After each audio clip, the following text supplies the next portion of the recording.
Hello beautiful people, welcome to Wizardium. In today's episode we explore what if Marvel's Avengers raised Harry and Hermione. Hit like, subscribe and join our community of story lovers. Let's begin.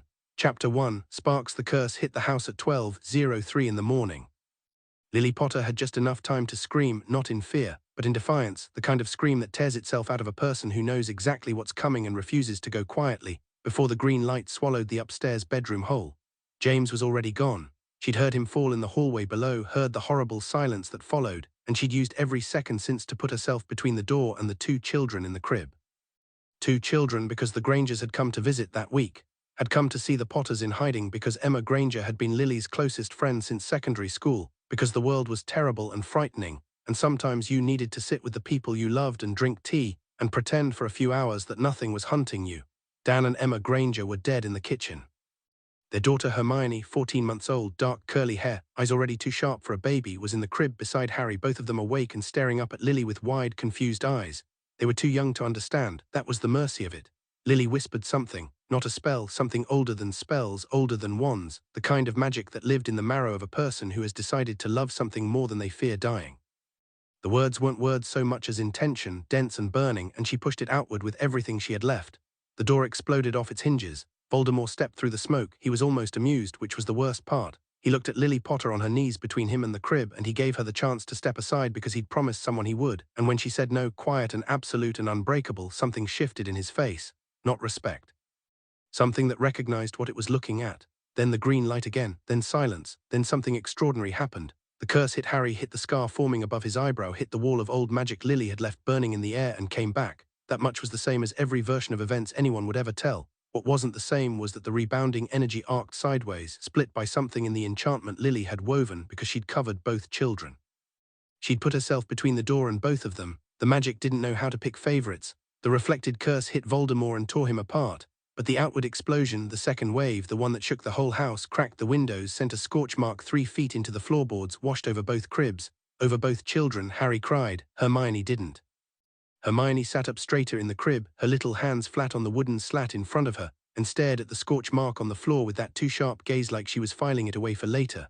The house began to fall apart around them. 3 miles away, something tore open in the fabric of things. It wasn't a sound exactly, it was more like the moment before a sound, the held breath that precedes thunder. The air above Godric's Hollow went wrong in a rectangle 6 feet tall, shimmering silver-white at the edges like a wound in the world. Out of it came a pulse. One clean signal, mathematical and desperate and old in a way that had nothing to do with age. It felt like necessity given form, like someone had distilled the concept of help these children into pure frequency and fired it through the dimensional barrier. It lasted 4 seconds, then the tear sealed. Then Hagrid arrived on his motorcycle and found 2 toddlers in the rubble, one crying and one already asleep with her thumb in her mouth, and carried them both to Dumbledore. Dumbledore put them with the Dursleys for about 6 hours. The signal hit Stark Tower at 5:47 a.m. Eastern Standard Time, which meant Tony Stark was exactly 3 hours into what he'd promised Pepper was definitely not an all-nighter. JARVIS flagged it in less than a second, anomalous energy signature, unknown frequency, origin point cross-referenced against 17 databases and matching 0 of them, and it woke Tony up from the half-sleep he'd been doing in his chair because even JARVIS knew the difference between alert and wake him now. What is it? Tony was already sitting up, already reaching for his tablet. Unknown signal, sir. Brief duration, 4 seconds, but I've been processing it for the last 40 minutes. I cannot determine the origin point with any precision except JARVIS paused, which JARVIS didn't usually do, except that it doesn't appear to have originated from this dimension. Tony stared at his tablet, then he said, "Get Steve, it's 5:47 in the morning. Steve is already awake, he's always already awake, it's one of his things."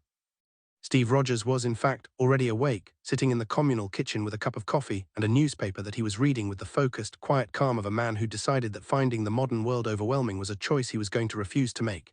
He appeared in Tony's lab 11 minutes later, still in his training clothes, and looked at the signal data on the holographic display with the expression he wore when he was thinking hard and wasn't ready to say what yet.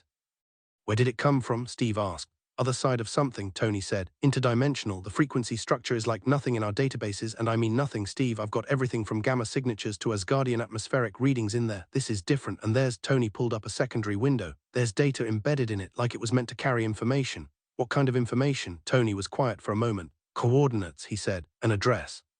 Somewhere in England." They looked at each other. By 7 a.m., Natasha, Bruce, Clint and Thor were all in the lab. By 8 a.m., Tony had decoded enough of the embedded signal to understand three things. The pulse had come through intentionally, someone on the other side had meant for it to land somewhere it would be found, and the coordinates it contained corresponded to a village in Somerset called Godric's Hollow, which had experienced what British news was vaguely calling a gas explosion the night before. "It's a distress call," Natasha said. She wasn't asking. "Modified distress call," Tony corrected. "More like a beacon, designed to find someone capable of responding." "Then we respond," Steve said. Thor looked at the signal data with an expression none of them could quite read. "The frequency structure," he said slowly. "I have encountered something similar, not often, but old magic, very old, sometimes sounds like this when it is trying to be heard." The word magic landed in the room without as much skepticism as it might have once. They'd seen too much for skepticism about much of anything anymore. "Field team," Tony said. "England, today." Petunia Dursley opened her front door at 9:30 in the morning to find two children on her doorstep, a letter in Dumbledore's handwriting explaining everything she never wanted to know, and the absolute frozen certainty that her life was over. She read the letter. She looked at the children, Harry, round-faced and dark-haired, and already giving her a look too knowing for a toddler, and the other one, the Granger girl who was sitting beside him examining a beetle with the focused intensity of a research scientist. Petunia put the letter down. "Come in then," she said, with all the warmth of a filing cabinet. She got them settled in Dudley's old playpen in the living room and went to put the kettle on, and was standing at the kitchen counter staring at nothing when she heard the knock at the door. A proper knock, 3 sharp raps, not polite, not aggressive, just the knock of someone who expected the door to open. She opened it. The man at the door was wearing sunglasses that cost more than her car. Beside him stood a woman with red hair and a look about her that made Petunia feel, in a way she couldn't explain, like she was being assessed and had already been found wanting. Behind them were 4 others, a very large blonde man, a man in a cap looking around the neighborhood with quiet eyes, a woman with dark red hair standing very still, and a larger man who was looking at his shoes like they personally offended him. "Mrs. Dursley," the man with the sunglasses said. He was already pulling out what looked like a tablet computer. "We picked up a signal last night, an interdimensional beacon origin point confirmed at a location about 3 miles from here. We have reason to believe it was connected to the children," Petunia said. The man paused. "You knew." "I knew nothing. I don't want to know anything." Petunia looked at them. Then she looked back at the playpen where Harry was trying to hand Hermione the beetle and Hermione was refusing it in favor of a board book she'd found somewhere. "My sister is dead," she said flatly. She was different, she and the children, things happened around them, I don't," she stopped, started again. "I have a son, I have a life, I'm not equipped for different." There was a silence. The woman with the red hair said, not unkindly, "Are you saying you don't want them?" Petunia met her eyes. She had the sudden, distinct impression that this woman had looked into much darker places than a Surrey sitting room and hadn't blinked. "I'm saying I'm not the right person," Petunia said. "Whatever they are, whatever they're going to be, I'm not the right person for it." Another silence. Then the man with the sunglasses looked past her at the playpen, where Harry, apparently fed up with the beetle negotiation, had decided to simply levitate the board book toward himself, casually, like breathing, and Hermione had responded by pulling it back with an expression of imperious dignity that was frankly alarming on a 14-month-old. Tony Stark watched a toddler do telekinesis. He turned to Steve. Steve was already looking at him. "Yeah," Tony said. Dumbledore arrived at Privet Drive 40 minutes later, and found it empty except for a bewildered Petunia Dursley and a note on the kitchen table in stark block letters that read, "We've got them, don't look for them." T.S. He stood in the empty house for a long time. Then he looked very tired and very old and made a decision he suspected he would regret, which was to trust that 2 small children raised somewhere he couldn't reach might still come back to their world when it needed them.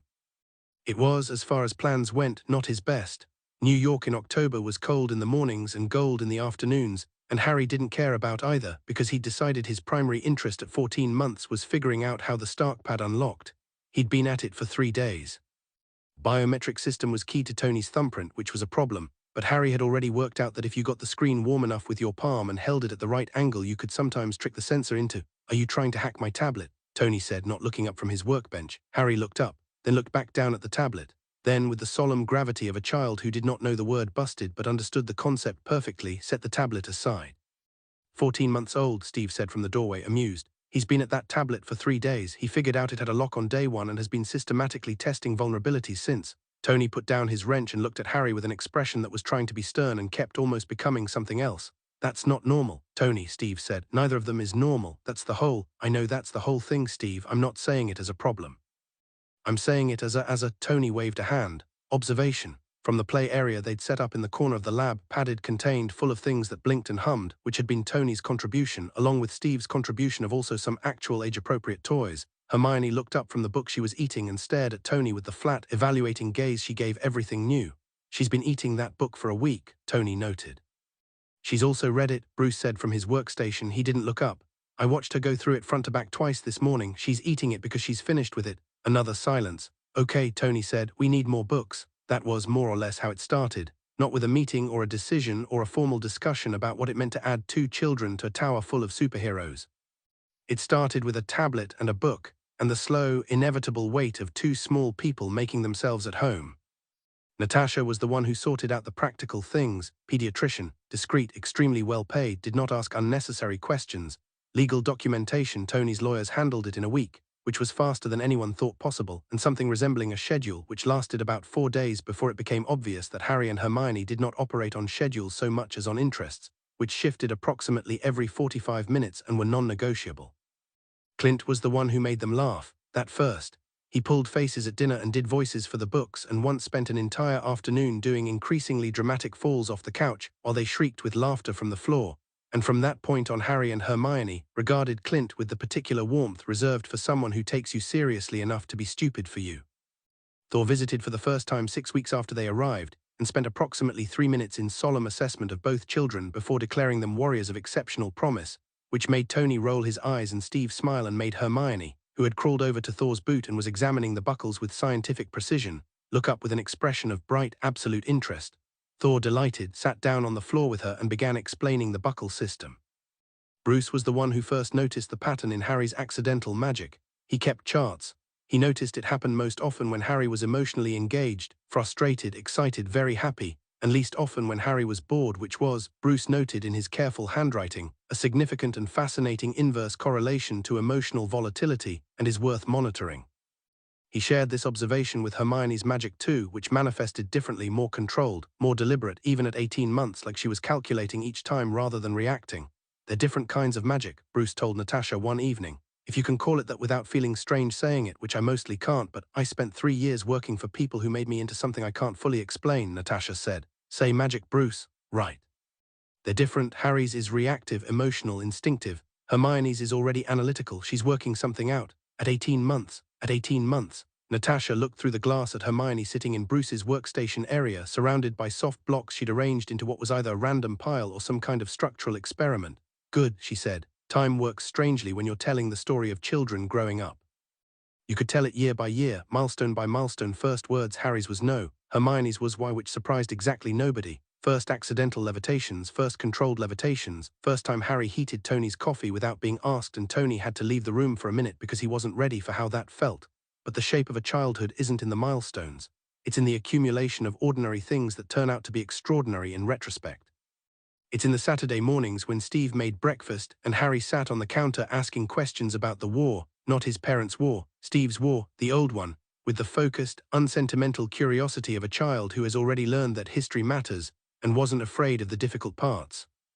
It's in the evenings when Natasha sat with Hermione in the small library Tony had built adjacent to the lab and read to her, not children's books anymore. Not by the time Hermione was 4 proper books, dense ones, history and science, and one memorable 6-month period, when Hermione had decided her primary area of interest was structural engineering, which she pursued with the intensity of someone writing a doctoral thesis. It's in the way Thor showed up every few months like weather, filling the tower with noise and warmth and telling them stories about Asgard that were technically myths and practically history and absolutely, in Hermione's opinion, inadequately documented.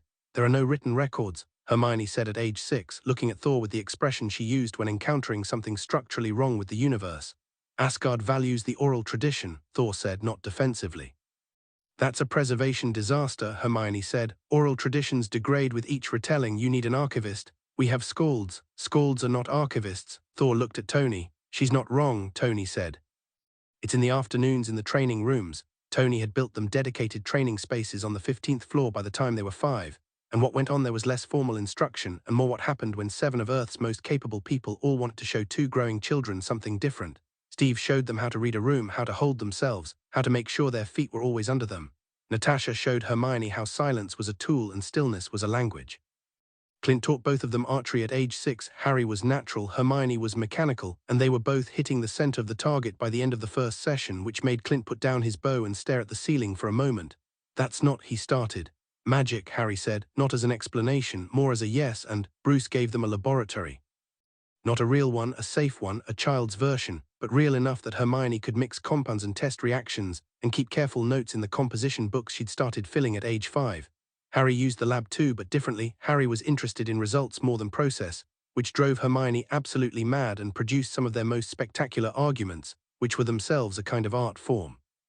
"You can't skip steps," Hermione said at age 7, standing with her hands on her hips beside an experiment Harry had just accelerated through approximately 4 stages by the simple expedient of adding more of everything. "I didn't skip steps, I compressed steps. That is what skipping is. No, skipping is when you leave things out. I had all the steps, I just did them simultaneously. You had a small fire, briefly. Harry, Hermione, the fire was in a beaker.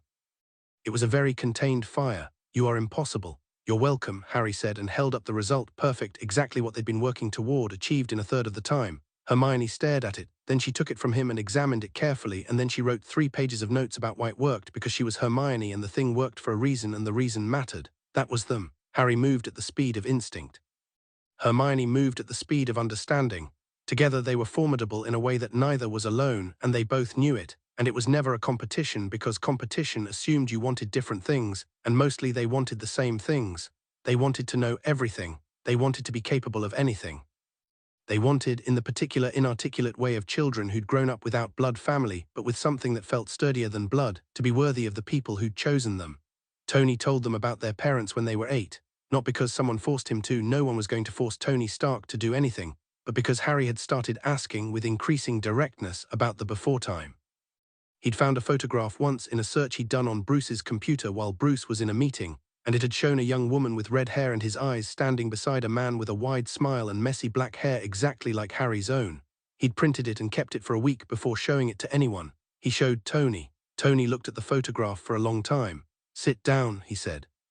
He told them together, Harry and Hermione both, because they'd learned early on that most things went better if you told them together, partly because they processed things differently and benefited from each other's reactions, and partly because separating them for difficult conversations had once resulted in 2 8-year-olds conducting parallel investigations, comparing notes, and arriving at most of the truth anyway before anyone had finished preparing what to say. Tony told them about Godric's Hollow, about what had happened to their parents, about Voldemort, the name, the fact of him, the thing he'd done, and why. As far as Tony understood it, he was straightforward about it. He didn't soften it into something painless, because these were children who'd been raised to believe that reality, however hard, was the thing you worked with. Harry listened without moving. Hermione's jaw was tight. When Tony finished, there was a silence. "The scar," Harry said, touching his forehead. "It's a mark from what he did." "Yes, and he's not dead." Tony held his gaze. "Not completely, as far as we can tell. It's complicated, the way magic is complicated, which means Bruce doesn't fully understand it yet either," Hermione said. "Nobody fully understands it. There are people in England who study this, the magical world, which yes, is a real thing, which yes, I am aware I'm saying out loud, who might know more." "The Dumbledore person," Harry said. "Who sent the signal?" Tony was quiet for a beat. "You know about Dumbledore? I found the beacon signal in your files when I was 6, Harry said. "The decoded version. I've been waiting for you to bring it up." Tony looked at the ceiling, then back at Harry. Then he picked up his Stark pad and handed it to Harry without comment, because the tablet had been unlocked with Harry's handprint for 3 years at this point. Tony had added him to the biometric system at age 5 and never mentioned it. "You knew about me cracking the lock," Harry said. "I knew about you cracking the lock," Tony confirmed. Harry thought about this. "Then why didn't you say anything?" "Because," Tony said, and his voice did something it didn't usually do, went quieter and less defended. "You were 14 months old and you wanted in, and that felt more important than a security lecture." Hermione reached over and took Harry's hand. Not for her sake, for his, because she knew him and she could feel him working out what all of this meant, what it made him, whether the scar changed things. "It doesn't change anything," she said, talking directly to the thing he was thinking. "I know," Harry said. "You were about to go inside your head about it." "I wasn't." "Harry," he exhaled. "Maybe slightly." Tony watched both of them. And something in his chest, which he'd spent 40 years trying to armor against exactly this kind of thing, did what it always did when he watched them figure out how to be in the world together. It ached in the particular way that full things ache. "You still have family," Steve said from the doorway. He'd been there for the last 10 minutes. He was wearing that expression, the one that was just Steve being entirely present, no agenda, no performance, just "I am here and I am yours" written in the set of his shoulders. "Nothing about what happened to your parents changes that." Harry looked at him. "I know that too," Harry said, and he meant it. They learned about magic properly, not by accident, not by instinct. At 9, when Tony finally tracked down a contact through Fury who knew about the British magical world, and that contact led to a woman named Arabella Figg, who had lived in Little Winging and known the Potters and was, as she put it, a squib, which meant magic adjacent without being magical, and was therefore the perfect translator between worlds. She came to New York twice a month and taught them what she knew about magical theory, about the history of wizarding Britain, about the things they were going to need to understand. Hermione consumed it with the same focused appetite she brought to everything. She read every book Arabella brought. She wrote letters to the British Ministry of Magic, politely worded, extremely pointed letters asking specific questions about magical regulation and institutional structure, and when the ministry didn't respond, she wrote to Arabella's contacts, and when those contacts were vague, she wrote more specific letters. "You're 10, Arabella said, reading the latest letter with something between admiration and alarm. "I'm aware," Hermione said. Harry was more interested in the practical side. Could he do it on purpose? Could he control it? He'd been controlling it for years in the loose, intuitive way he controlled everything, but deliberate, precise magic was different, and the difference interested him. He worked at it with the same approach he brought to anything: find the edge of what you can do, then push past it, then find the next edge. By the time they were 10, Harry could produce controlled, sustained magical effects without a wand, could heat and cool objects, could levitate things up to about 40 kilos, could generate a shield strong enough to stop Bruce's slightly too enthusiastic basketball pass, which Bruce apologized about extensively. Hermione was more conservative. She understood exactly what she could do and preferred that understanding to extend an inch further than her actual capability at any given moment. So she was always precise, always controlled, always one calculation ahead of herself. "She's holding back," Natasha told Tony one evening. "She's being careful," Tony said. "She's holding back," Natasha repeated with the tone she used when she wasn't going to argue about it. "There's something in her she doesn't fully trust yet. She'll figure it out." "How do you know?" Natasha looked at him. "Because she's Hermione," she said. "She's always about to figure something out." Thor was the one who started serious combat training, which he approached with the sincere, uncomplicated delight of someone who found children with combat potential genuinely wonderful, and saw no reason to be restrained about it.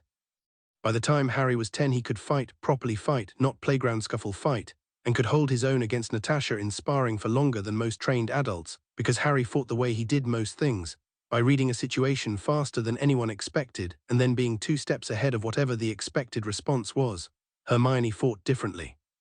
She fought like someone who had already mapped the room and calculated every variable and was mildly annoyed that fighting was necessary at all. She was efficient, she was precise. She was, Natasha told her once after a sparring session, frightening, which made Hermione blink. "Frightening how?" Hermione said. "The best kind," Natasha said. "You don't need to be angry to be dangerous. Most people need anger. You figured out you don't." Hermione thought about this for a long time.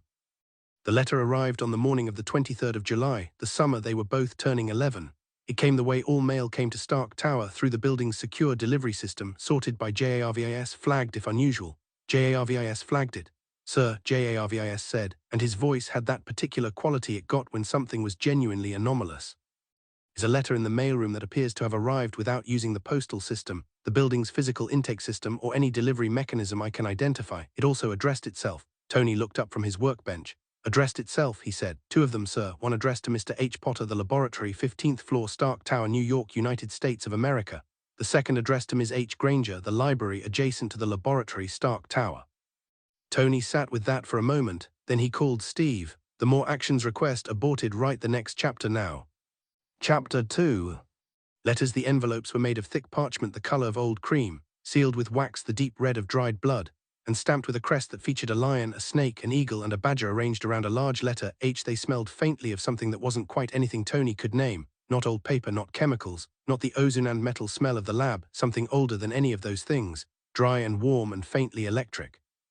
Like the air before a storm that hadn't decided what kind of storm it wanted to be yet. Harry turned his over in his hands twice, then broke the seal. Hermione had already opened hers and was reading. They were in the kitchen, the main communal kitchen on the 30th floor, which was where everyone ended up when things happened, because the kitchen had the good coffee and the long table and the acoustics that meant you could have a proper argument in it without it becoming a shouting match. Steve was leaning against the counter with his arms folded, watching. Natasha was sitting on the counter beside the coffee machine, which was either casual or strategic depending on who you asked. Tony was standing at the head of the table like he'd called the meeting, which he hadn't. The letters had called the meeting, but he was going to own that spatial decision anyway. Bruce was reading over Hermione's shoulder because she'd tilted the letter toward him approximately 4 seconds after she'd opened it. "Hogwarts School of Witchcraft and Wizardry," Bruce read aloud for the room. "Read," Harry said. He was already 3 paragraphs in. Bruce read, "Dear Ms. Granger, we are pleased to inform you that you have been accepted at Hogwarts School of Witchcraft and Wizardry. Please find enclosed a list of all necessary books and equipment. Term begins on the 1st of September. We await your owl by no later than the 31st of July. Yours sincerely, Minerva McGonagall, Deputy Headmistress." A silence. An owl, Clint said from the doorway where he'd appeared approximately halfway through the reading with a bowl of cereal. They're waiting for an owl. We don't have an owl, Harry said. We have JARVIS, Tony said. JARVIS, can you already drafting a response, sir? Though I'll note that the magical postal system may not interface cleanly with JARVIS. Attempting, sir. Harry set his letter down on the table and looked at the equipment list attached to it. He read it front to back in about 45 seconds, which was longer than Hermione had taken, but she'd already memorized hers. Then he looked up. It's a boarding school, he said. Scotland. Yes, Steve said. 1st of September. Yes, it's July 23rd. Harry, Tony said. I'm not saying no, Harry said. He had the careful, neutral face he wore when he was still processing something and hadn't decided yet what to feel about it. I'm saying we have 5 weeks and there's apparently a shopping list. Hermione looked up from the list. There's a wand on here, we need wands. She said it the way she said most things, as a fact requiring action, not a point of wonder. Ollivander's in Diagon Alley, which is in London, which is a transatlantic flight, Tony said. The Quinjet is faster, Steve said. The Quinjet is conspicuous. Tony, Natasha said, not looking up from the second letter she'd picked up from the counter, an older one, formal and heavy, that had apparently come with the Hogwarts letters and was addressed to Tony in particular. Read this. Tony crossed to her and took the letter. He read it standing up, which meant everyone watched his face, which was more informative than he usually liked his face to be. It moved through several things in quick succession: surprise, then something sharp, then something that settled into a careful, controlled neutrality that meant he was deciding how to respond before he decided how to react. He set the letter down. It's from Dumbledore, he said. What does it say? Harry asked. Tony picked it up again and read aloud, because Harry and Hermione both had that look they got when they were about to point out that they were 11 and not small children, and were fully capable of receiving information directly, and Tony preferred to get ahead of that particular look.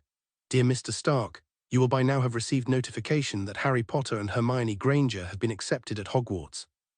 I write to you in the hope that we may discuss the arrangements for their attendance, and to address certain matters pertaining to Harry's particular circumstances and the role he may yet be called upon to play in the wizarding world. I am aware that my original intentions for the children were not, Tony paused, were not implemented as I had hoped. He hoped, Harry said. He hoped, Tony confirmed. He sent us to the Dursleys, Hermione said very evenly. For 6 hours, Tony said. Which is how long it took us to get there. He folded the letter. The rest of it is he wants to meet. He wants to talk about what Harry is, what the prophecy means, what he thinks should happen next. Tony looked at Harry directly. I'm going to be honest with you, he sounds like someone who has a plan he made a long time ago and is trying to work out whether you still fit into it. Harry held his gaze. Do I? No, Tony said. But we should probably meet him anyway because he knows things about your situation we don't, and information is always worth having even when it comes from someone with an agenda. That's very diplomatic for you, Steve observed. I'm trying something new. I want to go, Harry said. To Hogwarts, I want to see it. Everyone looked at Hermione. Of course I want to go, Hermione said, with the tone of someone who found the question slightly beneath them. It's the foremost magical educational institution in the British Isles and has been operating continuously for over 1,000 years. Why wouldn't I want to go? She paused. I have a preliminary book list prepared. I started it when I was 9, so it'll need updating, but the core text should still be Hermione, Harry said. Yes, breathe, she breathed. Then I'm very excited. I know, he said. London in August was overcast and warm and smelled of rain that hadn't fallen yet. The Quinjet landed in a star-coned private airfield outside the city. Conspicuous, yes, but it was that or commercial, and commercial meant a check-in queue, and Tony Stark in a check-in queue was an international incident waiting to happen. They took 2 cars from the airfield into the city. The full team wasn't there. Thor was dealing with something in New Mexico. Clint had stayed in New York. But Steve and Natasha had come, along with Tony and Bruce, and the 4 of them plus Harry and Hermione filled both cars with a specific energy, the energy of a group of people who had between them handled alien invasions and rogue intelligence agencies, and were now trying to find a pub called the Leaky Cauldron, which apparently existed on Charing Cross Road and apparently was invisible to most people. JARVIS is having trouble with this one, Tony said, staring at his phone. Because it's magically concealed, Hermione said from the back seat where she had a book open on her lap and was reading it while also navigating. Muggle-repelling charms, people without magic just walk past it. We should be able to see it because we're, well, what we are. Muggle, Steve said, testing the word. Non-magical person, Hermione said. It's not a complimentary term in some quarters, which is the first of several cultural tensions we should probably discuss before we get inside. Define several, Natasha said. Blood purity ideology, institutional resistance to change, a deeply ingrained suspicion of anything non-magical including technology, political power structures that haven't meaningfully updated since approximately 1690, and a governing body that oscillates between bureaucratic incompetence and active authoritarian overreach depending on who's in charge. Hermione turned a page. Several. A pause. She's been workshopping that, Harry said. I have been preparing, Hermione corrected. They found the leaky cauldron on foot. Tom, the landlord, saw them coming from half a street away and had the particular expression of a man who's seen many things and is updating his threshold for surprise in real time. He had them through the pub and into the courtyard behind it without much ceremony, and Bruce stood at the back of the group watching as Hermione counted the bricks in the wall with the precise, unhurried manner of someone who had read the relevant passage 11 times and was extremely confident about the count. She tapped the brick. The wall opened. Diagon Alley stretched out ahead of them, cobblestone and crooked buildings and shop windows full of things that shouldn't exist, the air thick with something that wasn't quite smell and wasn't quite sound but was definitely magic, dense and alive and pushing back slightly against the skin like pressure before a thunderclap. Harry and Hermione walked into it without slowing down. Tony, Steve, Natasha and Bruce stopped just inside the entrance. "Huh," Tony said. Steve was looking at everything at once with that particular expression, not overwhelmed, not performing calm, just genuinely attentive, taking it in with the focused interest he brought to new situations. A cauldron shop, a broom shop, an apothecary with things in jars that didn't bear close examination, children in robes, an owl emporium that smelled strongly of feathers and the wild. "It's a completely parallel civilization," Bruce said quietly. He had his scientist face on, the one that meant he wanted a notebook. "Right here, overlapping with ours geographically, culturally isolated for centuries." "Bruce," Natasha said, "I know, later." They caught up with Harry and Hermione at Gringotts, which was the first thing on Hermione's carefully ordered list. The bank loomed at the end of the alley, white marble and tall and deeply serious about itself, guarded by goblins who had the specific alert stillness of people who'd heard every joke about their height, and had placed all of them in a mental file labeled reasons to revise the interest rate.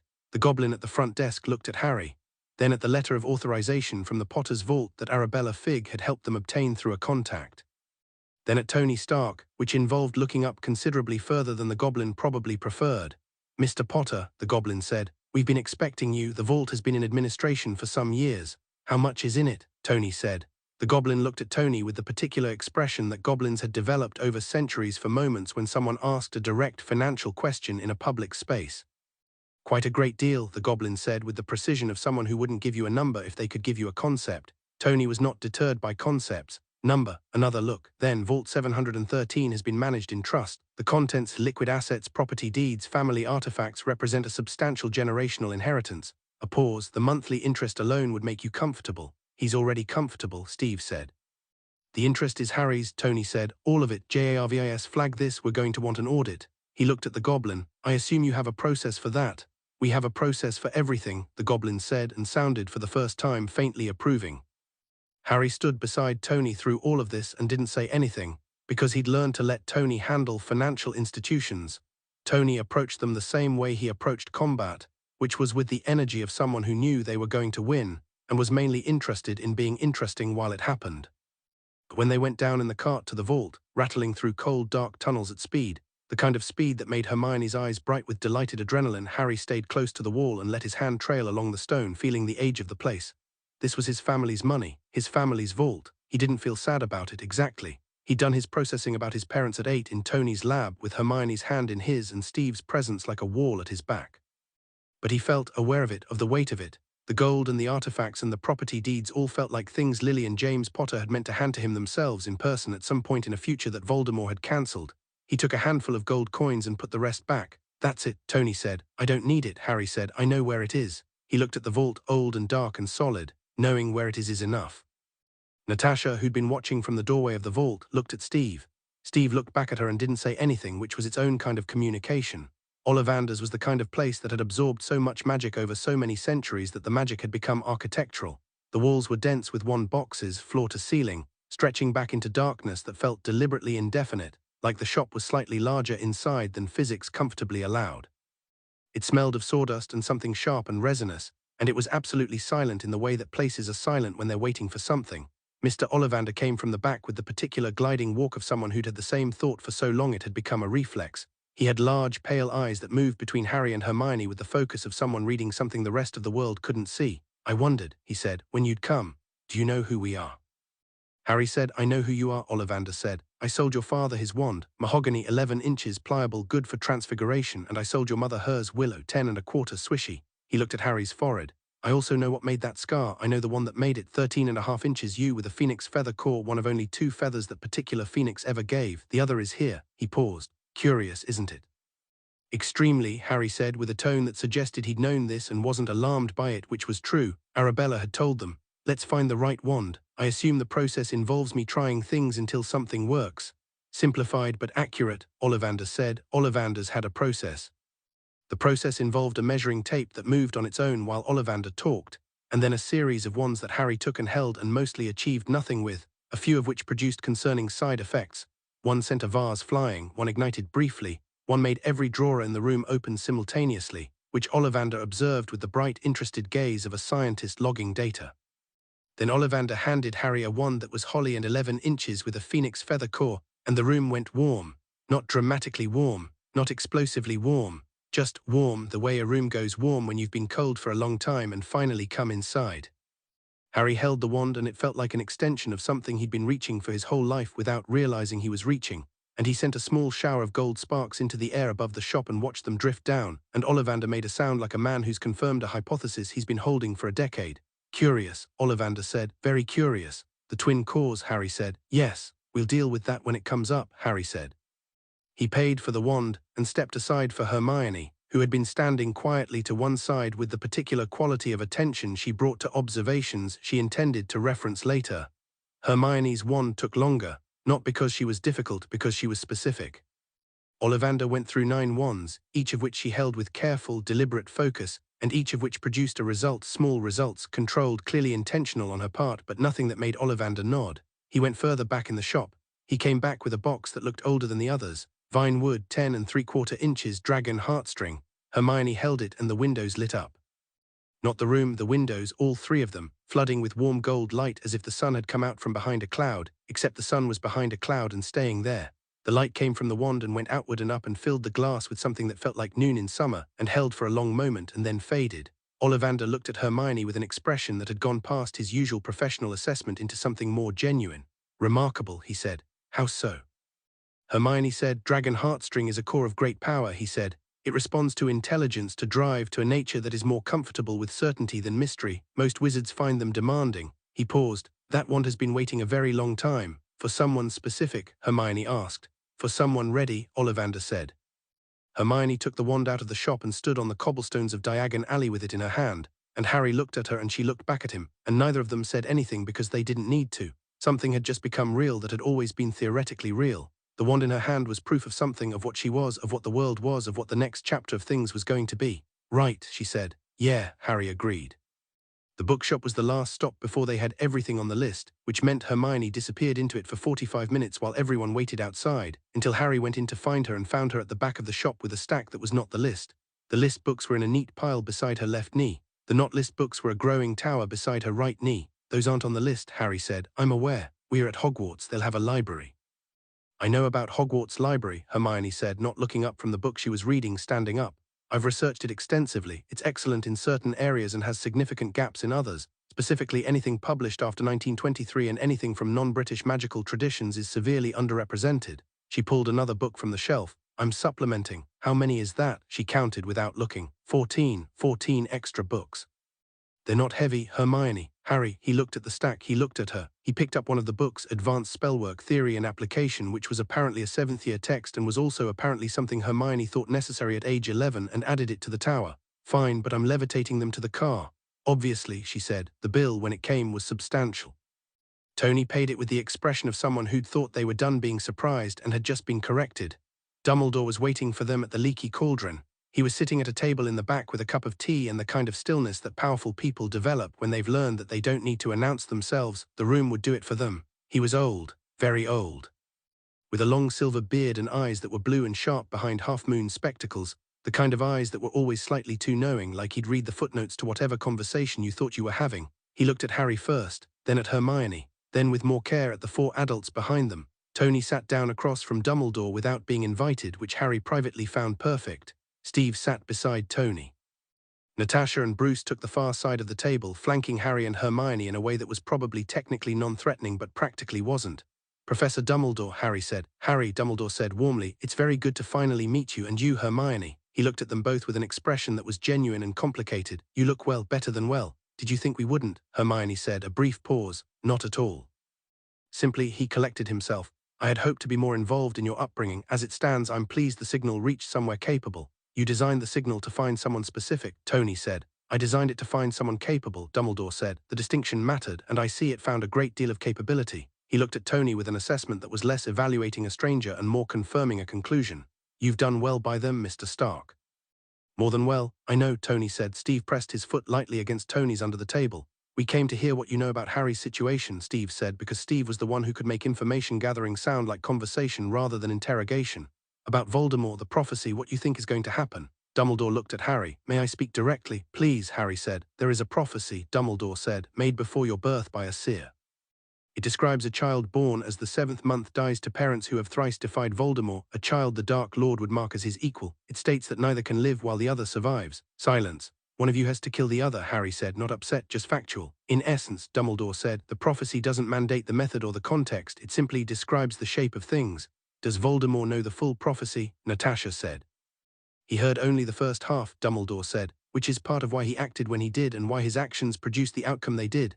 Where is the full prophecy now? Hermione asked. Dumbledore looked at her with something that was probably surprise covered quickly, stored in the Department of Mysteries Hall of Prophecy. Hermione nodded once. Harry could see her filing it, not reacting, just storing. Voldemort, Harry said, how much of him is still intact? After Godric's Hollow, Dumbledore set down his teacup. He looked at Harry with an expression that had moved from the practiced warmth of a headmaster meeting a student into something more honest, something that recognized it was sitting across from someone who was not going to need anything softened. He survived, Dumbledore said, because he took precautions. Magical constructs, objects into which he placed fragments of his soul to anchor himself to life even if his body was destroyed. We call them Horcruxes. He paused. There are multiple. How many? Bruce said. 7 total if my research is correct. One was destroyed accidentally, a diary. The others remain. He looked at Harry. One of them may be closer than you'd like to know. Harry held his gaze. The scar. Dumbledore was very still. You think there's a fragment of his soul in my scar, Harry said. That's what you haven't been saying. A long pause. Dumbledore looked for the first time since they'd sat down like someone carrying something genuinely heavy. It was an unintended consequence of what happened that night, he said. When the curse rebounded, when Voldemort's own magic turned against him, a fragment of his fractured soul latched onto the nearest living vessel, which was you. Tony said absolutely nothing, which was almost louder than anything he could have said. Is Harry in danger from it? Steve said, quiet and direct. In time, yes. The connection between Harry and Voldemort, the Horcrux in the scar, means that as Voldemort regains strength, certain things may become complicated. Dumbledore's hands folded on the table. It is also something that must ultimately be addressed, but not yet, not imminently. Not yet, Natasha repeated. As of my current understanding, Voldemort is diminished, not gone but not capable of direct action. There are those loyal to him, Death Eaters, who seek to restore him. But for now, Hogwarts is safe. The wards on the school are among the oldest and strongest in the British Isles. Your children, he caught himself, Harry and Hermione will be safer there than almost anywhere. Almost anywhere, Tony said. And where would the not almost be on that list? Dumbledore looked at him steadily. Here with you, but they cannot stay here forever. The wizarding world is their world too, and Hogwarts will give them what no amount of non-magical training can, a community, a context, a home in the world they came from. Tony didn't respond to that. He looked at Harry. Harry looked back. I want to go, Harry said, same as that morning. Not because of the prophecy, because it's ours, it's part of what we are, and I'm not interested in being half of anything. Hermione had her book open on her knee under the table. She'd been reading it the entire meeting, which most people would have found rude and which everyone at this table understood was Hermione running 2 processes simultaneously. She didn't look up. There are things at Hogwarts we need to see for ourselves, she said. Things in that world we can't understand from the outside. Dumbledore looked at them both and his expression was complicated in a way that was hard to read. There was relief in it and satisfaction, but also something else. Something that looked, if you were watching carefully, like a plan being revised in real time. Very well, he said. I'll expect you on the 1st of September. One more thing, Harry said. Dumbledore looked at him. The plan you had for me, the one you made before we were born, the shape of things, the role I'm supposed to play. Harry met the old man's eyes without difficulty. I'll make my own choices about Voldemort. You can give me information and I'll decide what to do with it. But I'm not going to walk into anything because a prophecy said I should. A very long pause. No, Dumbledore said, I don't suppose you will. He didn't sound displeased about it, which was interesting. He sounded like a man recalibrating carefully, thoughtfully, the same way good scientists recalibrate when the data doesn't match the model. They left him with his tea. The night before they left for Hogwarts, Tony was in the lab at 2 in the morning, which was normal, and Harry was sitting on the workbench beside him, which was also normal because Harry had been sitting on that workbench at 2 in the morning since he was old enough to climb up there. Tony was building something small, a bracelet, lightweight, dense with circuitry too small to see without magnification. He worked in silence for a while. Harry watched. Is that for me? Harry said. You and Hermione both, Tony said. Same base design, communication, location standard. Plus, he paused, making a precise connection with a tool the size of a needle. It runs on a frequency that doesn't interact with magic. Took me 3 months to work that out. Every other piece of technology we have would foul up in a high magic environment. This one won't. So we can talk to you, Harry said. So you can talk to us whenever you want, so I know where you are. So if something goes wrong, Tony set the tool down. He looked at the bracelet, not at Harry. I know you don't need me to come running, I know that, but I need to know I can. Harry was quiet for a moment, then Tony. Yeah, thank you. Tony looked at him then. Harry was 11 years old and had his mother's eyes and his father's hair, and a face that was putting together in real time the kind of person he was going to be. And Tony had been watching that construction project for a decade with the particular complicated pride of someone who had never expected to care this much about anything and had discovered, too late to stop it, that he cared more than he'd thought it was possible to care. Don't thank me, Tony said. I'm going to thank you anyway. Yeah, Tony said, I know. He handed Harry the bracelet. Don't lose it. I won't. If anyone at this school tries to tell you what you are or what you're supposed to, Tony, I'm serious. I know you are, Harry said. I've got it. He fastened the bracelet on his wrist. It caught the light from the workbench, slim and dark, barely visible. I know who I am. You all made sure of that. Tony picked up his tool again. He made 2 more connections in precise, steady silence. Yeah, he said finally. We did. Hermione appeared in the lab doorway at 2:15 in her pajamas and with a book under her arm, which meant she'd been awake too. She looked at the bracelet on Harry's wrist, then at Tony, then crossed to the workbench and sat beside Harry without a word. Tony reached under the bench and produced the second bracelet. She held out her wrist. He fastened it without ceremony. They sat like that for a while, Tony building something, Harry and Hermione on either side of him. The lab humming its familiar hum until Steve appeared with 3 cups of tea, because Steve always knew when people were awake and always brought something warm when they were. And then Natasha came in because Natasha didn't sleep when everyone else was awake, and Bruce came because he'd never left. And for a while the lab was full in the particular way it was full on the best days. Everyone present without reason, just because they wanted to be. In the morning they went to Scotland. Chapter 3, Platform 9 3/4 King's Cross was busy in the particular way that London train stations are busy, not chaotic, just dense with motion, everyone moving on vectors that somehow avoided collision, the whole system running on the kind of practiced urban choreography that looks like disorder and isn't. Platform 9 3/4 didn't announce itself. It sat between platforms 9 and 10 as a solid brick barrier, patient and unremarkable, and you either knew about it or you walked past it 40 times and never noticed anything wrong. Harry and Hermione didn't hesitate at the barrier. Harry went through first, at a comfortable walking pace, and Hermione followed 2 seconds later, and then there was a moment, a transition that wasn't quite a step and wasn't quite a fall but was something between, a pressure change, a shift in the quality of light, and then the Hogwarts Express was in front of them. Scarlet and enormous and breathing steam into the cool September air like something alive.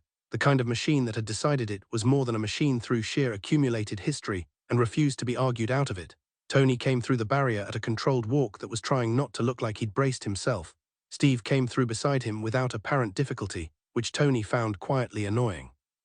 Natasha came through last, and she looked at the train with the expression she used for things that were impressive but weren't going to get the satisfaction of seeing her acknowledge it.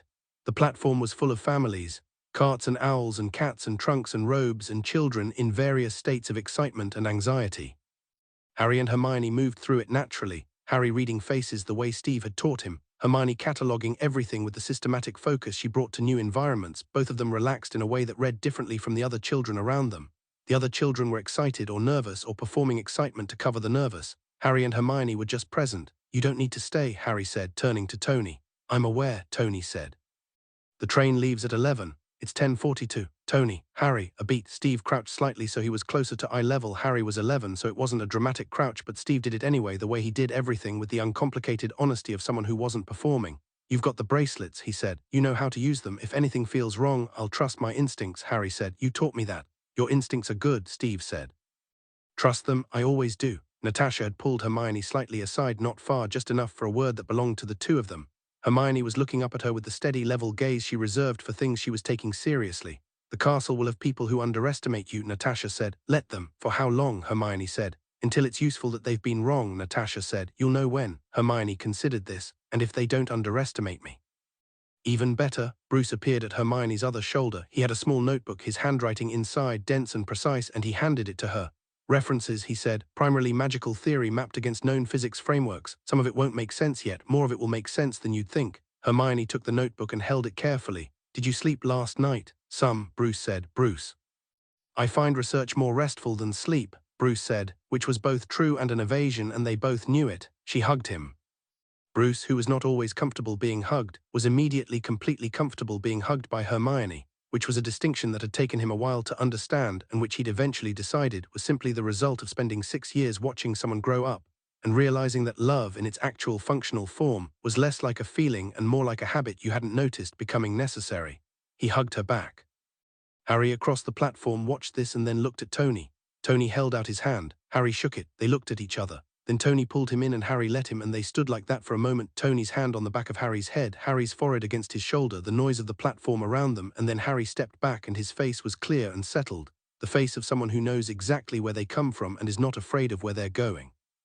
"Don't blow anything up," Tony said. "No promises," Harry said. "Oh, I know," Tony said. "That's why I said it, for the principal." They found a compartment near the middle of the train, Harry lifting both their trunks into the overhead rack without touching them, which produced a brief astonished silence from a boy who'd just come in looking for a seat. He was round-faced and pink-cheeked and had the expression of someone who'd lost something. "Trevor," he said when Hermione asked.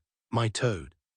He keeps getting away. What does he look like?" Harry said. "The boy Neville Longbottom," he said, described a toad.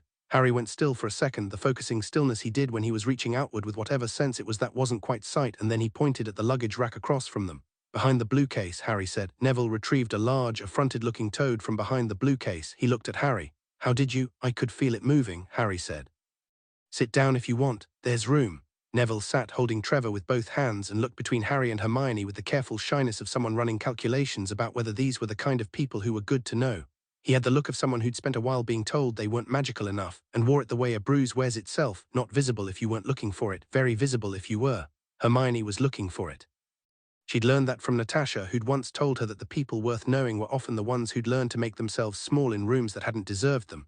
"Longbottom," Hermione said. "Are you related to Augusta Longbottom?" Neville blinked. "She's my grandmother. She was involved in the opposition to Hermione stopped, recalibrated, to Voldemort during the First War. I've read about it." Neville had gone slightly rigid at the name. You said his name."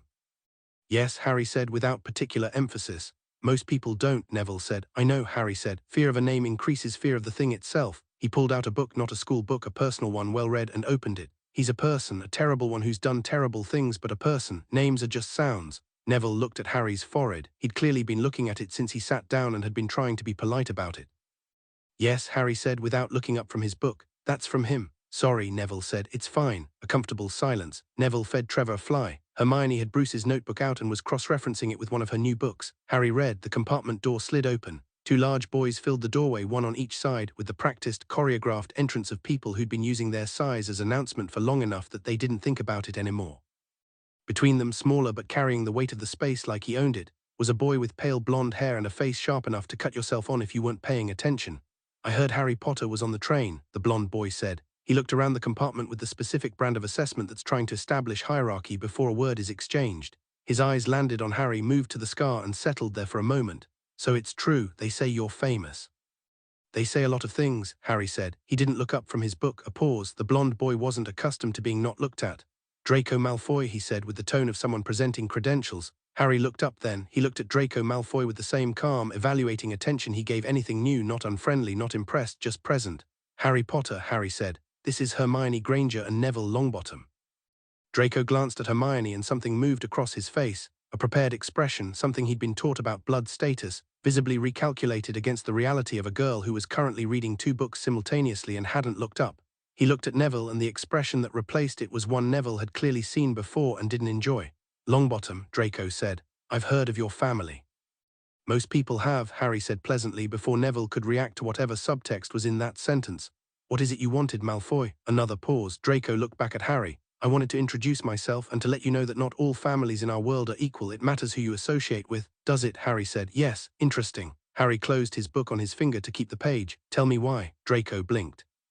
He'd clearly had a continuation prepared for most responses to that speech, but not for genuine inquiry.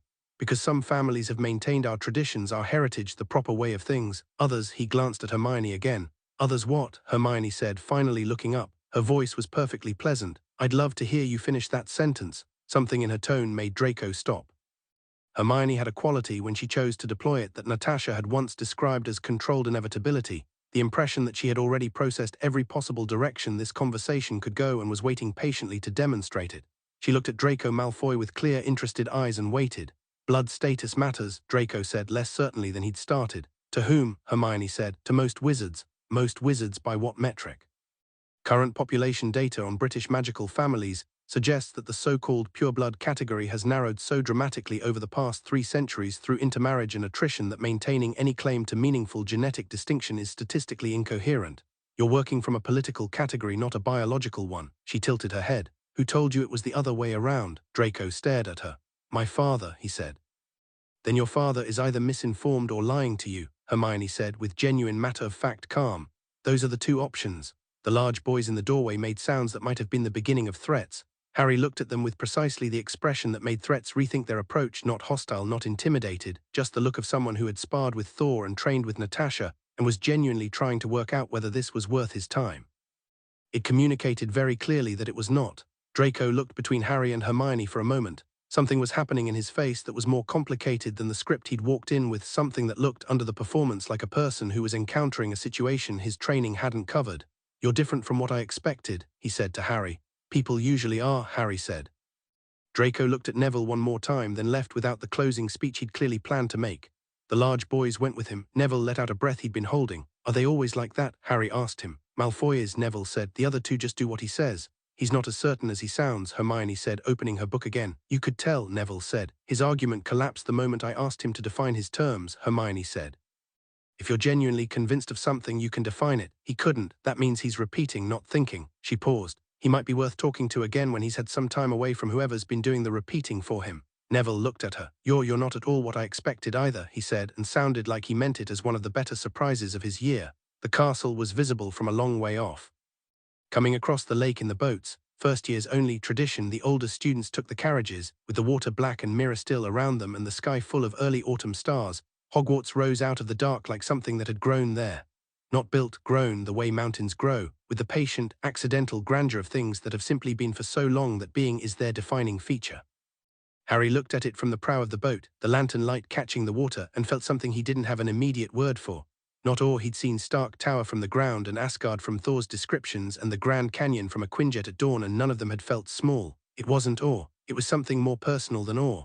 Something that felt like recognition, which was strange because he'd never been here before. Hermione was looking up at the towers with an expression he knew well, the one she got right before she understood something. It's old, she said. Not just old in age, old in, she paused. It feels like it remembers things. Maybe it does, Harry said. Magically imbued architecture retaining historical energy is a documented phenomenon in advanced magical theory, Hermione said. I read a paper on it. The castle probably has accumulated magical resonance going back to its founding.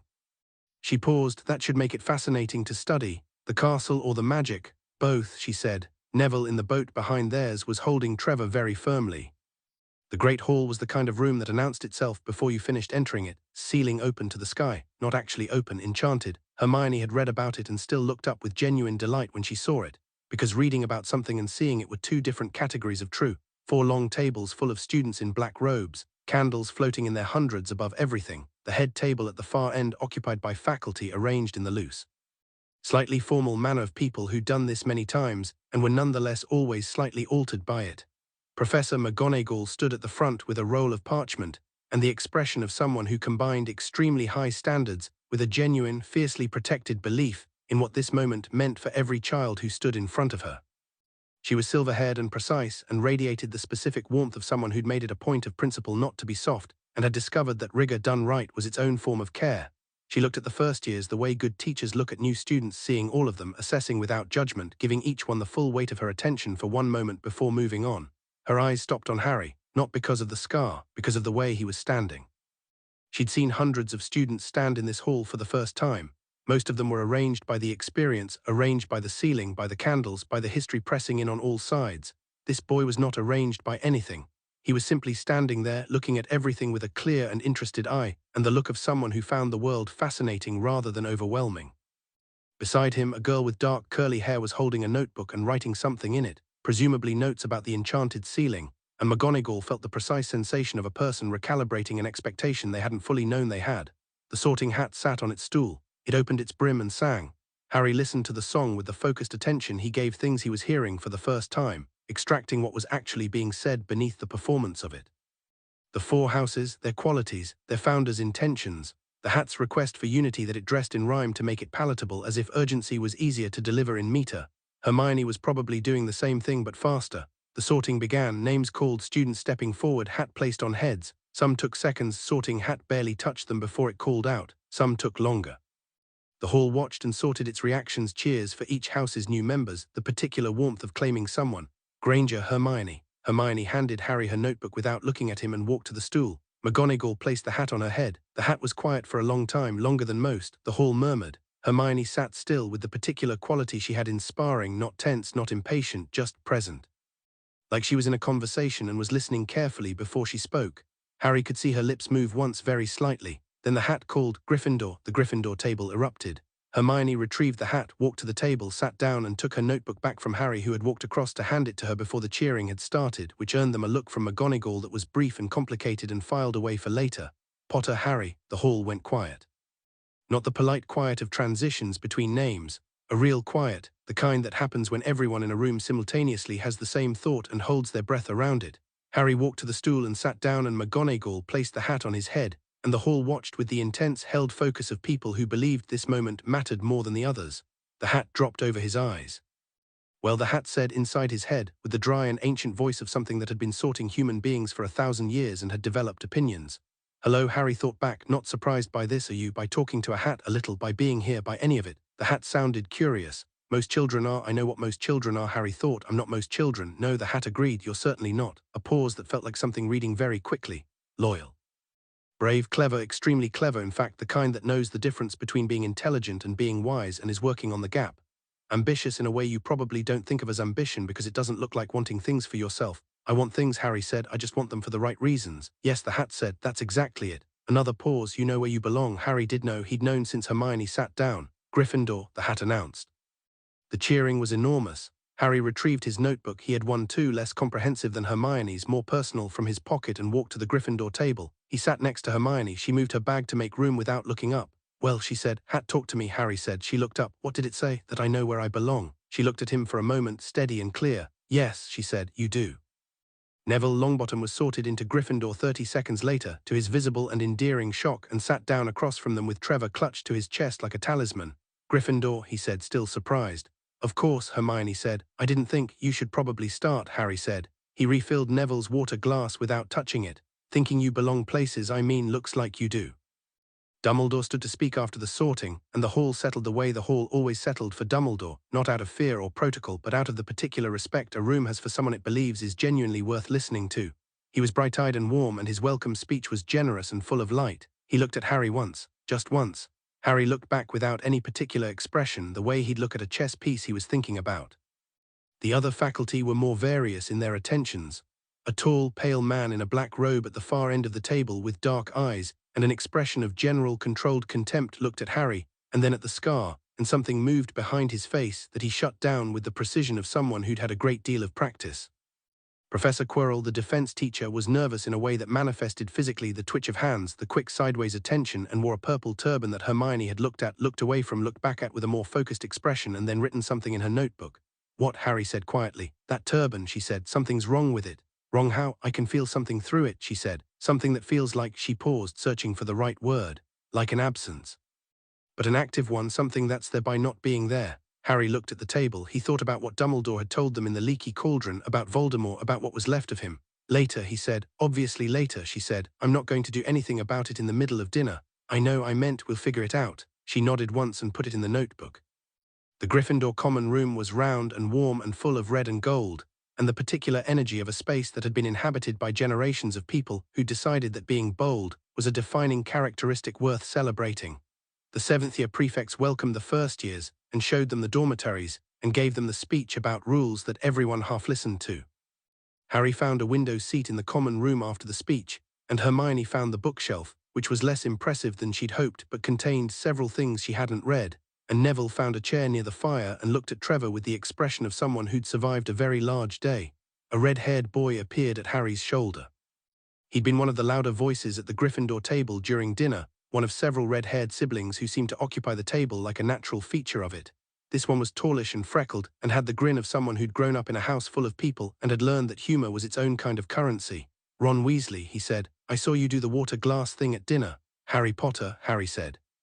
Yeah, I know, Ron said with the ease of someone who'd decided not to make a thing of it. What was the water glass thing? I've never seen someone move something without a wand before. We didn't grow up in the wizarding world, Harry said, so we had to figure things out differently. Me and Hermione. Harry nodded toward where Hermione was at the bookshelf pulling volumes out to check their spines. We grew up together.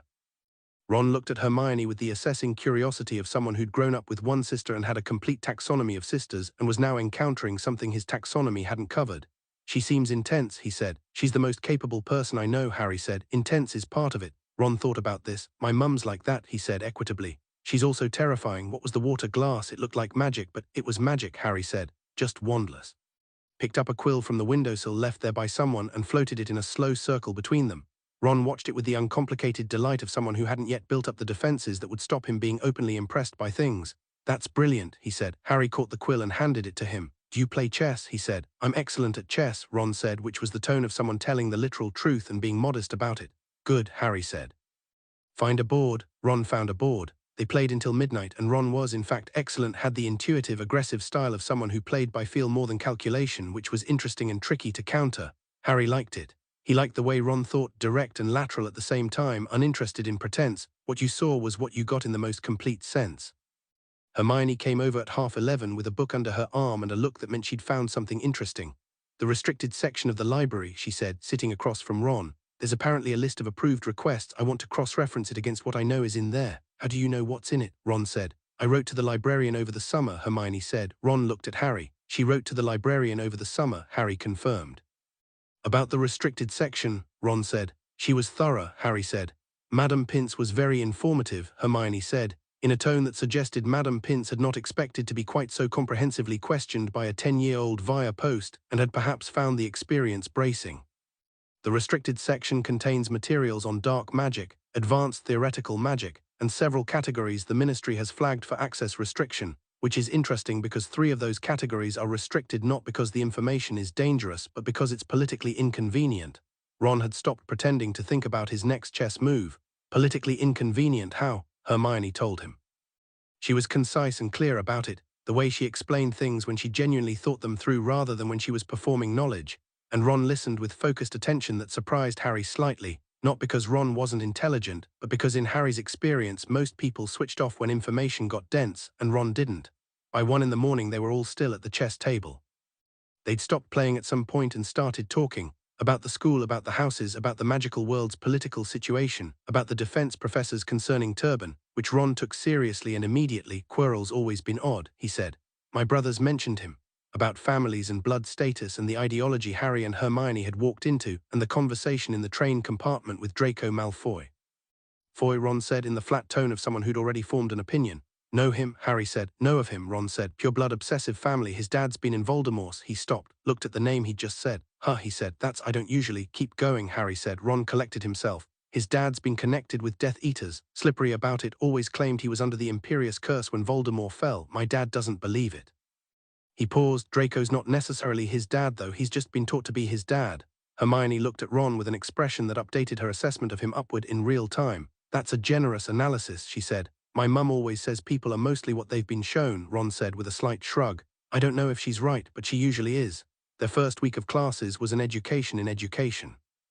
Hogwarts taught magic the way most traditional institutions taught anything, by method first, history second, theory third, which was almost exactly backwards from how Harry and Hermione had learned things.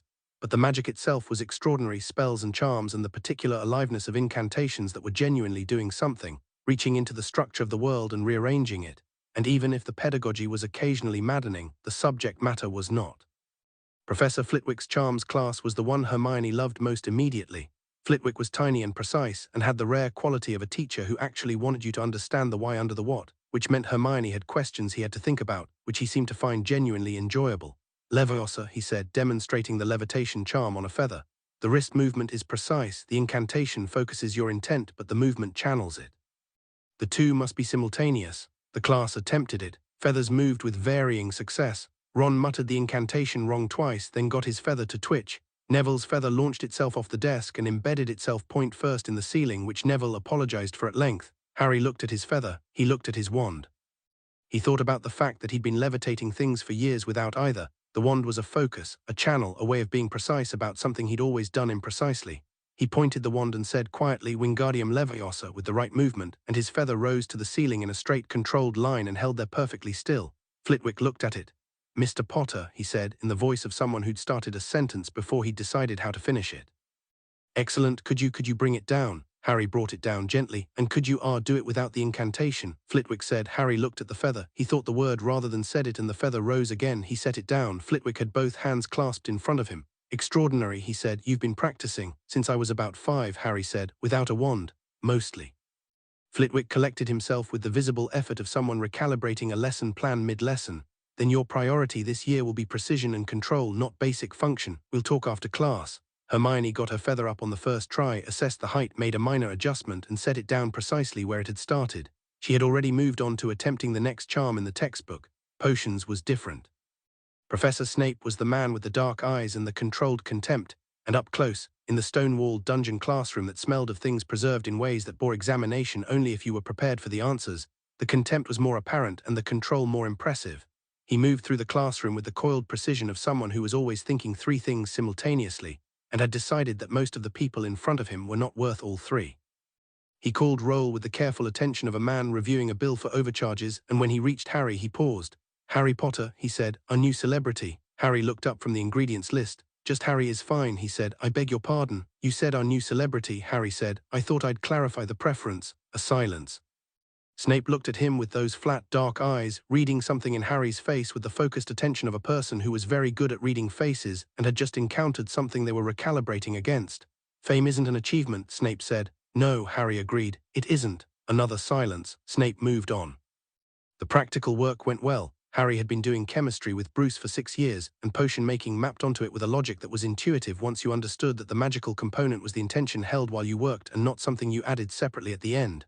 Hermione had both the chemistry background and the theory background, and produced a potion at the end of the lesson that Snape held up to the light, looked at for a long moment, and set down without comment. No comment from Snape, Harry had already determined, meant something between adequate and I will not give you the satisfaction. Hermione took it as adequate and made a note to do better. After class in the corridor, Harry fell into step with Ron, who was doing an impression of Snape's eyebrow movement that was accurate enough to be funny and brave enough to be impressive given they were still in the dungeon corridor. He looked at you weird, Ron said, dropping the impression. He knew my parents, Harry said. I think my dad in particular was complicated for him. Complicated how? I don't know yet, Harry said, but I will. Should I be taking notes? Ron said. Probably, Hermione said, appearing at Harry's other shoulder. Ron accepted this without complaint, which Harry noted was one of Ron's better qualities. He made room for Hermione on the corridor without making it a thing, and the 3 of them walked up out of the dungeons and into the castle proper, where the staircases moved and the portraits talked and a suit of armor near the 3rd-floor corridor sneezed without apparent provocation. This school, Ron said. It's wonderful, Hermione said. It's completely mad, Ron said, but he was grinning. On the 8th day, Harry went to see the 3rd-floor corridor. Not because he'd been told not to. Dumbledore's warning at the feast had been processed and filed in the category of relevant, but because something was there that wasn't in any of the school materials or the maps Hermione had requested from the library, and Harry had grown up with people whose first response to "there's something here we don't understand" was to go and look at it properly. Hermione came because she'd already worked out the same thing and had a head start. They went at 7 in the morning before breakfast, when the corridors were mostly empty and the castle was in that particular in-between state of an old building breathing before its day begins. The 3rd-floor corridor was locked, a simple lock that Harry opened with a thought and a half-second of focus, and on the other side of the door was a large dog, 3 heads, 6 eyes. All of them open and looking at Harry and Hermione with the alert, focused attention of something that had been given one job and took it seriously. Harry and Hermione looked back. Cerberus, Hermione said, not alarmed, interested. Genuinely a real Cerberus. I thought they were mythological. The Greeks were fairly accurate, Harry said. He was looking at the trap door under the dog's feet, which was what mattered. There's something under it. Obviously, Hermione said. She was watching the dog. It responds to sound, I think. Look at the ears they were tracking before we opened the door. If there's a sound, it's keyed to music, Harry said. Cerberus in mythology was soothed by music. Orpheus, the golden instrument. He looked around the room. The flute on the floor. Hermione saw it. A small wooden flute left by someone who'd been here before them. Someone else already knows about this, she said. Yes, Harry said. And whatever's under here, someone's protecting it, but not from us specifically. The protection is from anyone, which means the thing being protected is important enough to hide in a school full of children, which means either the school is the safest place for it or someone wanted it accessible, Hermione finished. Or both. Harry looked at the Cerberus. The Cerberus looked at Harry with three sets of eyes that were intelligent in the particular way large predators are intelligent, not complex, not plotting, but completely unblinkingly present. "We're not taking anything," Harry told the dog. "We just wanted to know what you were." The dog's middle head made a low sound, not threatening, more like acknowledgement. They left. They locked the door behind them. They walked back toward the staircase in thoughtful silence. "We need to tell someone about this," Hermione said. "We need to work out who put it there first," Harry said. "And why? And what's underneath?" Hermione said. "And what's underneath?" Harry agreed. "But quietly, there's something else going on and I want to understand it before we hand it to anyone." Hermione nodded. She was already writing in the notebook, not describing the dog, describing the design of the protection system, what it implied about the person who'd built it, what the trap door suggested about what was below. They reached the staircase. "The turban," Harry said. Hermione looked up. "The thing you felt through Quirrell's turban," Harry said. "The absence that was an active absence. Voldemort is diminished," Dumbledore said, "not capable of direct action." He paused. "But what if he's not trying to act directly?" Hermione went very still. "What if he's using someone who's already inside the castle?" she said. "I think," Harry said, "that we need to talk to Dumbledore, but not yet, not until we know more than he does." They went down to breakfast. Neville had saved them seats. Ron was eating with the focused energy of someone who'd not eaten since dinner and had strong opinions about it. The great hall was bright with morning light and the noise of several hundred students beginning their day, and Harry and Hermione sat down in the middle of it and ate and talked and were, to all appearances, two 11-year-olds having a perfectly ordinary morning. McGonagall from the head table watched them. She'd been watching them for a week. She'd been a teacher for 40 years. She'd sorted hundreds of students, taught thousands of lessons, navigated every configuration of intelligence and talent and difficult circumstance that young people brought through these doors. She had never, in 40 years, watched two first-year students walk into the Great Hall at 7:45 in the morning with the expressions of people who'd just found something significant and had already formed a plan about it. She made a note to speak to Dumbledore. Then she looked at her morning correspondence and found a letter from the Ministry, and Dolores Umbridge's name was on it, and her morning got considerably more complicated. But that, as things went, was a problem for later. Chapter 4, The War That Followed Them Home. The stone corridor outside the third-floor room smelled of dog and old wood, and something underneath both of those things that Harry had started noticing more since he'd gotten his wand. A low, persistent hum that wasn't sound so much as resonance, the kind of thing you felt in your back teeth if you stood near it long enough. He'd mentioned it to Hermione on their third visit, and she'd immediately started documenting it, which meant she now had 14 pages of notes about a feeling in Harry's back teeth, which was either thorough or excessive depending on who you asked. They were 3 months into the school year. October had become November with the particular abruptness that happened in Scotland, where autumn didn't so much transition to winter as step aside for it. Quidditch season had started. Harry had been put on the Gryffindor team by McGonagall after she'd watched him catch a falling Neville's Remembrall mid-dive on a broomstick he'd never ridden before, and he'd told her he'd play, but he wasn't interested in being a seeker specifically because seekers were sidelines by design, which McGonagall had looked at him for a long moment about before putting him at chaser instead, which suited him and turned out to be catastrophic for the opposing teams. Hermione hadn't tried out. She'd gone to the first match to watch and had spent the opening 20 minutes running calculations on broomstick aerodynamics in her notebook before the game itself caught her, and she'd stopped writing and started yelling, which was one of Harry's favorite things that had happened so far. The thing under the third floor was a philosopher's stone. It had taken them 6 weeks to work that out, through a combination of Hermione's research, Harry's interviews with various portraits, who talked freely if you asked them the right questions with the right tone, and one very careful conversation with Hagrid, the groundskeeper, who they discovered was warm-hearted, fiercely loyal, deeply fond of Harry specifically, and constitutionally incapable of keeping a secret from people he trusted. "Shouldn't have said that," Hagrid had said into his enormous mug of tea approximately 4 seconds after saying it. "It's all right," Harry said. "We won't tell anyone where we heard it." "Stone that makes you immortal," Hermione said, writing in her notebook at Hagrid's table while Hagrid's dog Fang leaned against her leg with the full weight of a very large animal, and she absently scratched his ear without looking up. "And someone's trying to steal it." "No one's trying to steal it," Hagrid said. "Someone's already tried," Harry said. "Gringotts' vault break-in in July, same day we were there actually, same vault, the one that was already empty because Dumbledore had moved the stone, which means whoever tried to rob it had inside information, got there too late, and then followed the stone here." Hagrid looked at Harry with the expression of a man who had vastly underestimated who he was talking to and was recalibrating in real time. "You're 11, Hagrid said. "Unfortunately," Harry said. "The protection system under the trapdoor is layered," Hermione said. 7 layers, we think, each one designed by a different member of the faculty. It's sophisticated, but it has the structural problem of all layered sequential systems. If you can get through the first layer, you have time to analyze the rest, and whoever's trying to get to it has time." "Quirrell," Harry said to Hagrid. "What do you know about him?" Hagrid's expression shifted. Not much. Hagrid wasn't built for concealment, but enough. Quirrell's a good man, he said slowly. Bit nervous. He wasn't always like that. He were different before he went abroad. Travel changed him, people say. Where abroad? Hermione said. Eastern Europe mostly. He went looking for experience, like adventure. Hagrid looked uncomfortable. He came back different. Jumpy. The turban. What about the turban? Harry said. He says it's a gift, Hagrid said, from an African prince for defeating a zombie. A silence. Hagrid, Hermione said gently, does that seem credible to you? Hagrid held his mug with both enormous hands and stared into it for a long moment. No, he admitted, but Quirrell's harmless. I've always thought he were harmless. He might not be anymore, Harry said. Not if something found him abroad and decided he was useful. After that conversation, they'd gone back to the castle through the cold November dark and sat in the common room by the fire, and Harry had called Tony. Not for permission, he wasn't asking permission.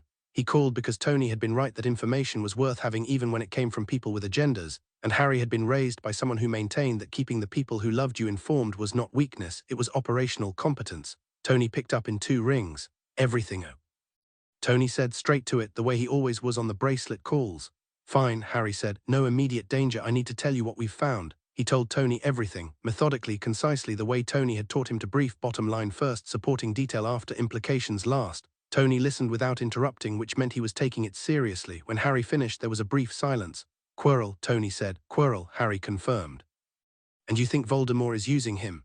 I think Voldemort is in him, Harry said. Or part of Voldemort, what's left of him. Dumbledore said he survived in fragments. Maybe one of those fragments found Quirrell in Eastern Europe and made a deal. What kind of deal? Quirrell gets power, gets protection, gets whatever he was looking for when he went abroad. Voldemort gets a body to operate from a way back in. Harry paused.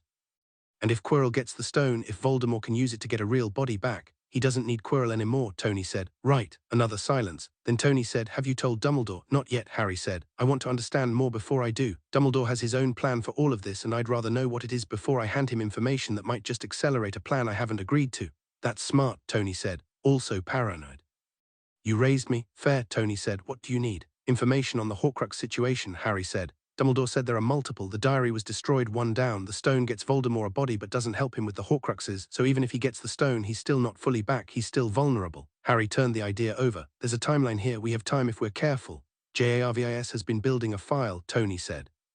Everything available on Horcrux theory, which is not much because apparently most wizarding sources have scrubbed it from accessible archives, but Bruce has been cross-referencing magical theory texts Hermione sent home and a sound in the background. Bruce says to tell Hermione the resonance measurements she sent are consistent with a fractured magical signature rather than a suppressed one, which he says she'll know what that means. I'll tell her, Harry said. Harry, Tony's voice shifted slightly. Not worried. Tony's voice didn't do worried, it did controlled assessment with elevated investment. The thing in Quirrell's turban, if Voldemort can perceive through Quirrell, he knows you're at the school. I know, Harry said. He'll be looking at you. I know that too, Harry said. Let him look. He tried to kill me when I was 14 months old, and what he got was a scar and a prophecy. I'm not particularly afraid of his attention. A pause. Yeah, Tony said, and his voice was doing the thing it did when he was proud of something and wasn't going to say so directly.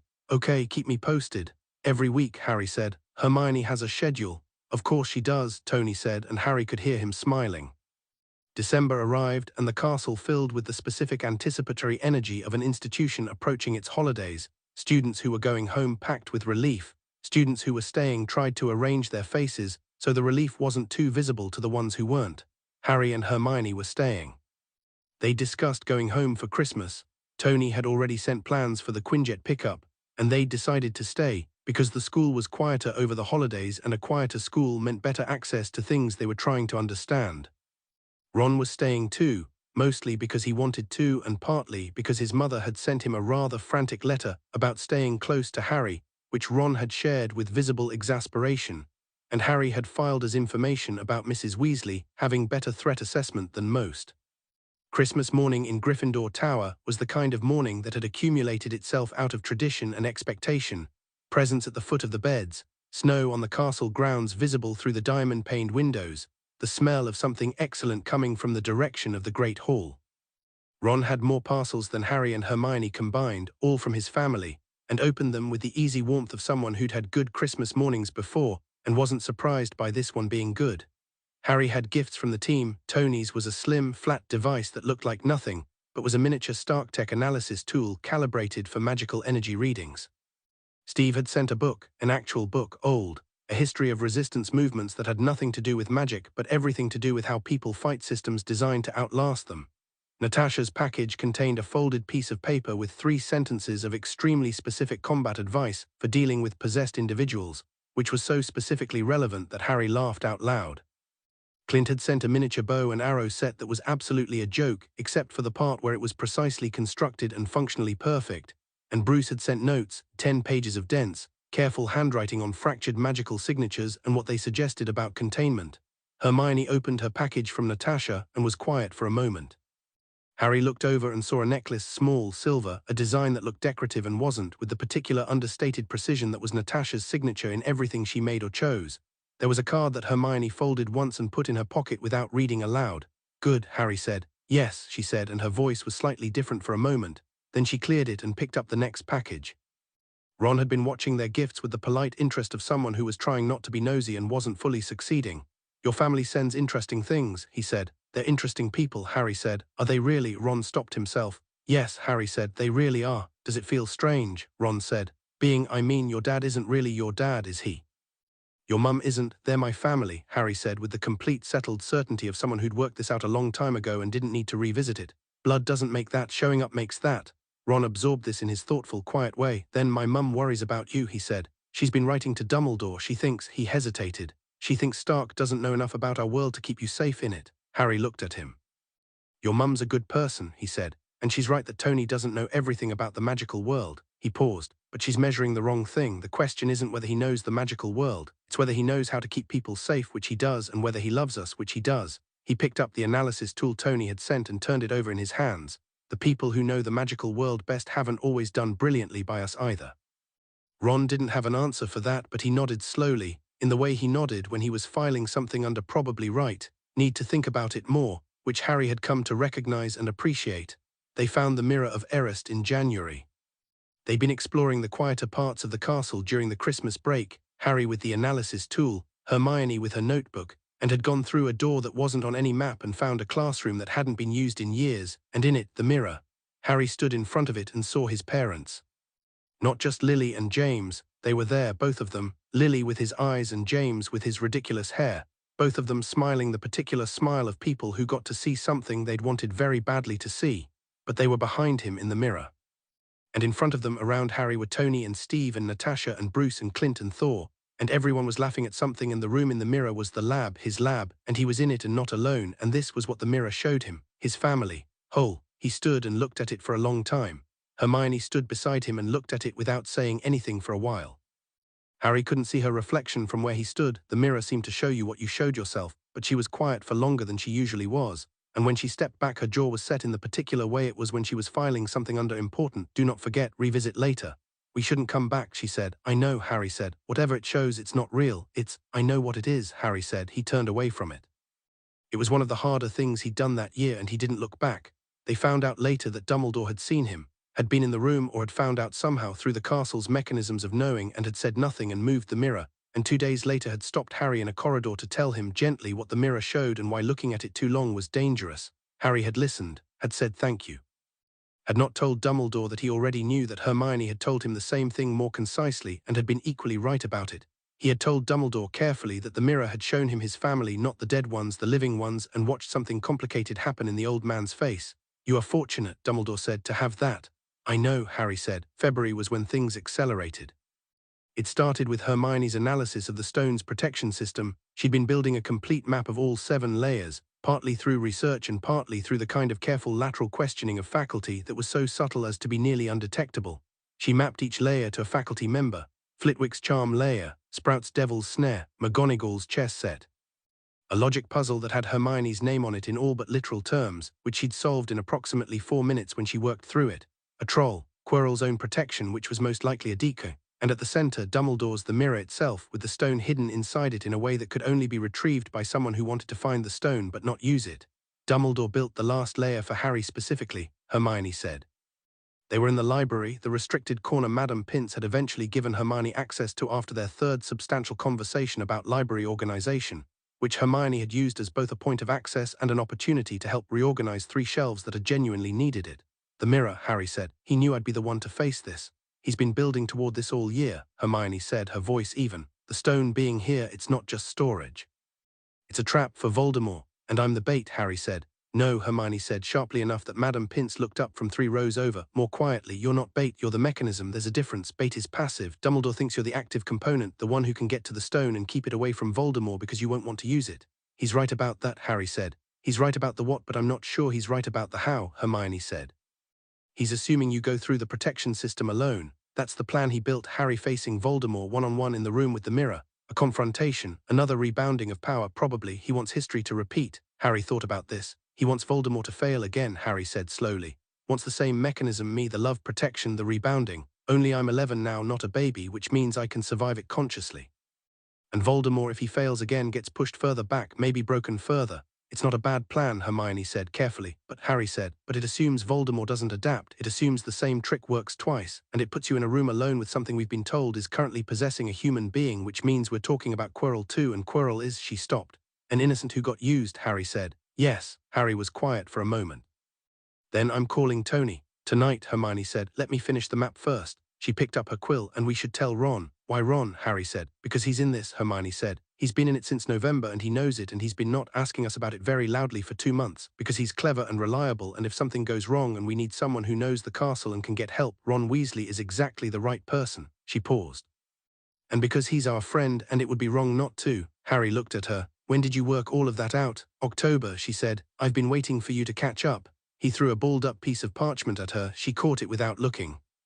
The call that night lasted 2 hours and involved Tony, Steve, Bruce, Natasha, and at one point Thor, who appeared in the background of Tony's feed because Thor's concept of a private conversation was theoretically sound and practically non-existent.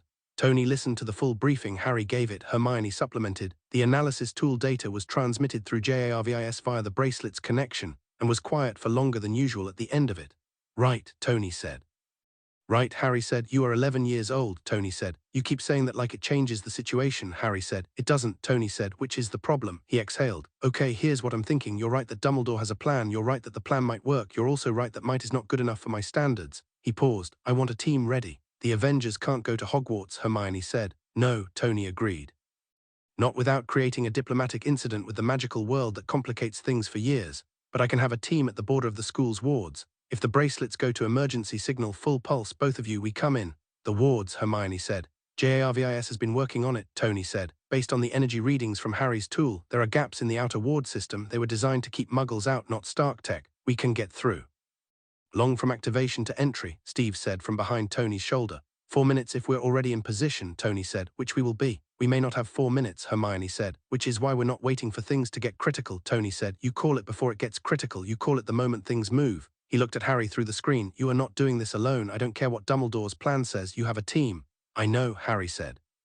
Say it like you mean it. I know, Harry said with emphasis. I've always known. That's not why I want to face Quirrell. A pause. Then why? Steve said. Harry thought about it. Genuinely thought about it the way he did when the answer mattered and the quick one wasn't the real one. Because Voldemort has been pointing at me my whole life, he said. Because of the prophecy, because of what he did to my parents, because there's a fragment of him in my head that I can feel sometimes when I'm not careful, and I want to look at that directly. I want to be in the room with it and understand it and decide what to do about it on my own terms, not because a plan required it. He paused. That's different from going alone. I'm not going alone, I'm going first. A long silence. Yeah, Tony said. Okay. His voice was doing the thing again. Okay, Natasha said from somewhere off screen. Tell Hermione the second layer of her necklace activates at 32 degrees of pressure. She'll know what that means. Hermione looked at the necklace on her wrist. Tell her I already worked that out, Hermione said. She says Harry started. I heard her, Natasha said, and sounded, if anything, pleased. March 15th. Hermione woke Harry at 2 in the morning, which she only ever did when something had shifted.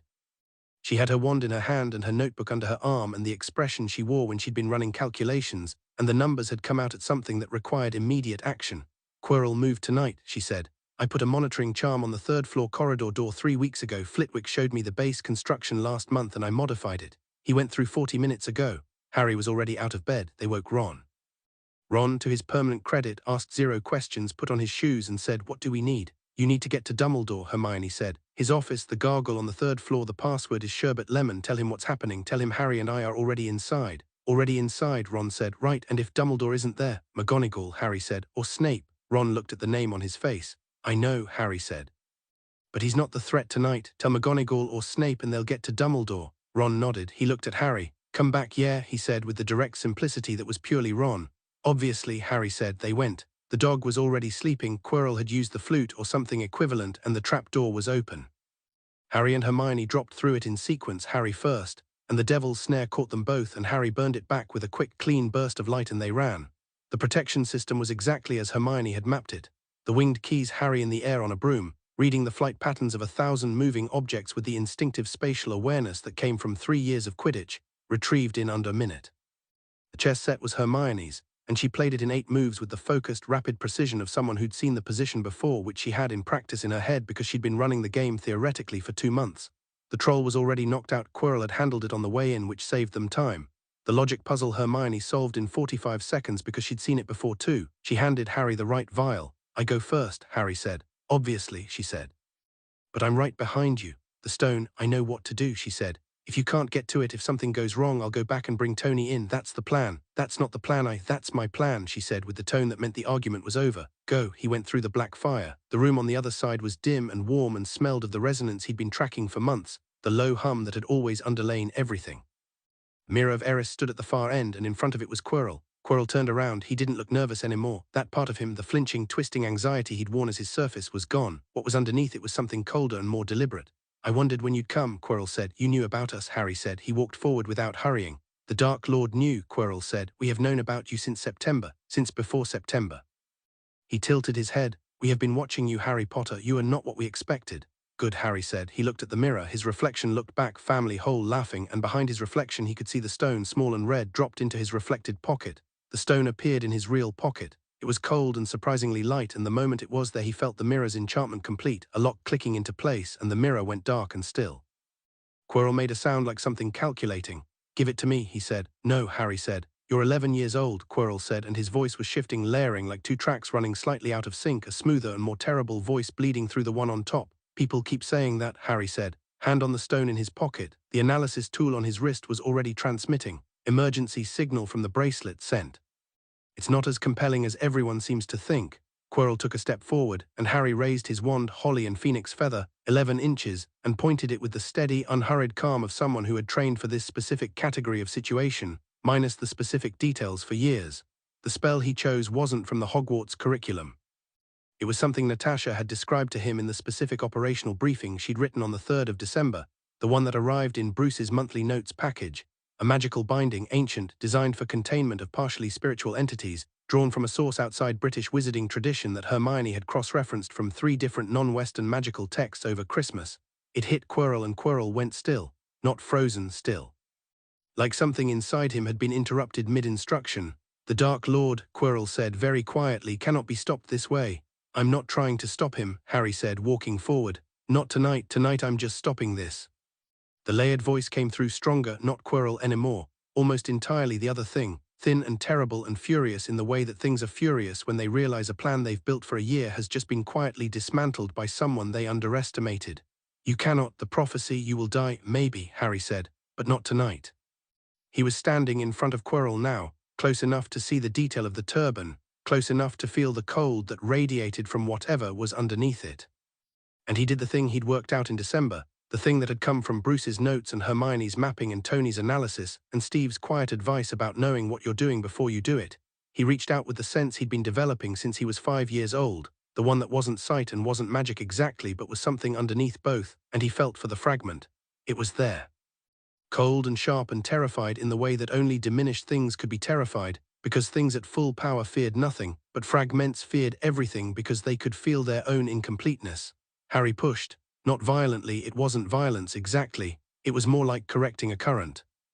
A fragment of a soul trying to force itself into a body it didn't belong in. Harry pushed back with the warmth that was his mother's magic, still in him, still burning after 10 years, the same thing that had turned Voldemort's killing curse around when he was a baby. Quirrell screamed. The room went white.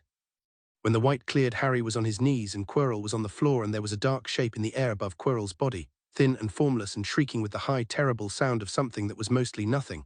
And then it tore toward Harry, and Harry held up the stone in one hand and his wand in the other and said one word, not a spell, a name. "Voldemort," he said very clearly to the nothing. "I know what you are, I know what I am, and I know that neither of us ends tonight." The shape stopped. "But I want you to know that I've seen you," Harry said. "Not the story, not the prophecy, you, what's left of you, and I'm not afraid of it." The shape howled, the sound of something that had been feared for so long that not being feared felt like an assault, and then it tore upward through the ceiling, through stone and enchantment, gone. Harry stayed on his knees for a moment, then he stood up. The stone was in his hand. Quirrell was breathing unconscious, damaged in ways Harry didn't have the immediate knowledge to assess, but breathing. The room was still and warm and smelled of old magic and burnt air. The bracelet on his wrist pulsed twice. Tony's signal, in position, 4 minutes out, status. Harry tapped it 3 times, stable, hold. He looked at Quirrell on the floor. I'm sorry, he said to the unconscious man. He meant it. I'm sorry he found you. Hermione came through the black fire 40 seconds later. She stopped, read the room in approximately 1 second, the professionalism of a person who'd been trained by Natasha Romanoff, and crossed to Harry. She looked at him, checked him efficiently, the physical check first, hands and face and eyes, then the magical resonance check with her wand, the diagnostic charm she'd learned from a medical text in October. You're intact, she said. The Horcrux fragment did it. Tried, Harry said. Didn't get in. He paused. I don't think it could. Original protection is still there, she exhaled. Then she took his free hand for a moment and squeezed it hard. Good, she said. They were still standing there, Hermione's hand in his, the stone in his other hand, Quirrell on the floor and still breathing, when the door above opened and Dumbledore came down, followed closely by McGonagall, who took in the scene with the expression of someone recalibrating their entire model of what first-year students were capable of doing. Dumbledore stopped. He looked at Quirrell, he looked at Harry, he looked at the stone in Harry's hand. You're all right, he said, and his voice did something that Harry hadn't heard in it before, not the performance of warmth, not the headmaster's measured care, but something more unguarded. The voice of someone who'd been afraid of an outcome and just found out it hadn't happened. We're all right, Harry said. He held out the stone. Dumbledore took it carefully, and the expression on his face when he held it was one Harry filed for later, complicated, relieved, and something else he couldn't name yet. You went through the protections, McGonagall said. Yes, Harry said. Alone, with Hermione, Harry said. McGonagall looked at Hermione, who had taken out her notebook and was documenting the state of the room because Hermione was Hermione. The chess set, McGonagall said. 8 moves, Hermione said, without looking up. The position you set has a clean path to resolution in 8 from the defensive arrangement. I can show you the line if you'd like. The 7th move is counterintuitive, but it's forced. McGonagall stared at her. Another time, Hermione allowed. Dumbledore looked at Harry with those 2 knowing eyes, and Harry looked back, and for a moment they were just 2 people who both understood what had happened tonight and what it meant and what it didn't mean. Harry, Dumbledore said, there are things I should have. Yes, Harry said simply. There are. Let's talk tomorrow. Tonight I want to sleep. He handed Dumbledore the stone and walked past him, up through the layers of protection, back through the open trapdoor and up into the castle, and Hermione was with him, and when they came out into the corridor Ron was there, Ron, who'd apparently gotten Dumbledore here and then sat in the corridor and waited, and he looked at both of them with the expression of someone who'd been imagining the worst and was revising towards something much better. Well, Ron said. Fine, Harry said. Both of you. Both of us, Hermione confirmed. Ron let out a breath that had probably been held since 2 a.m. Right, he said. Good, brilliant. He stood up.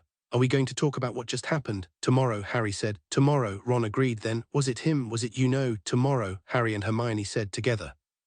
Ron walked with them back toward Gryffindor Tower, and the 3 of them went through the castle in the early hours of a March morning, the portraits asleep in their frames, the staircases still, the candles burning low in their sconces, and nothing about the night showed on them except the fact of it, the weight that extraordinary things leave even when you handle them well. Harry tapped the bracelet. Tony's signal came back instantly. Status, Harry tapped. Home, everyone okay, full debrief tomorrow. A pause. Then the signal Tony always sent when he was relieved and wasn't going to say so. 3 taps, the same rhythm as the one Harry had been doing since he was 6.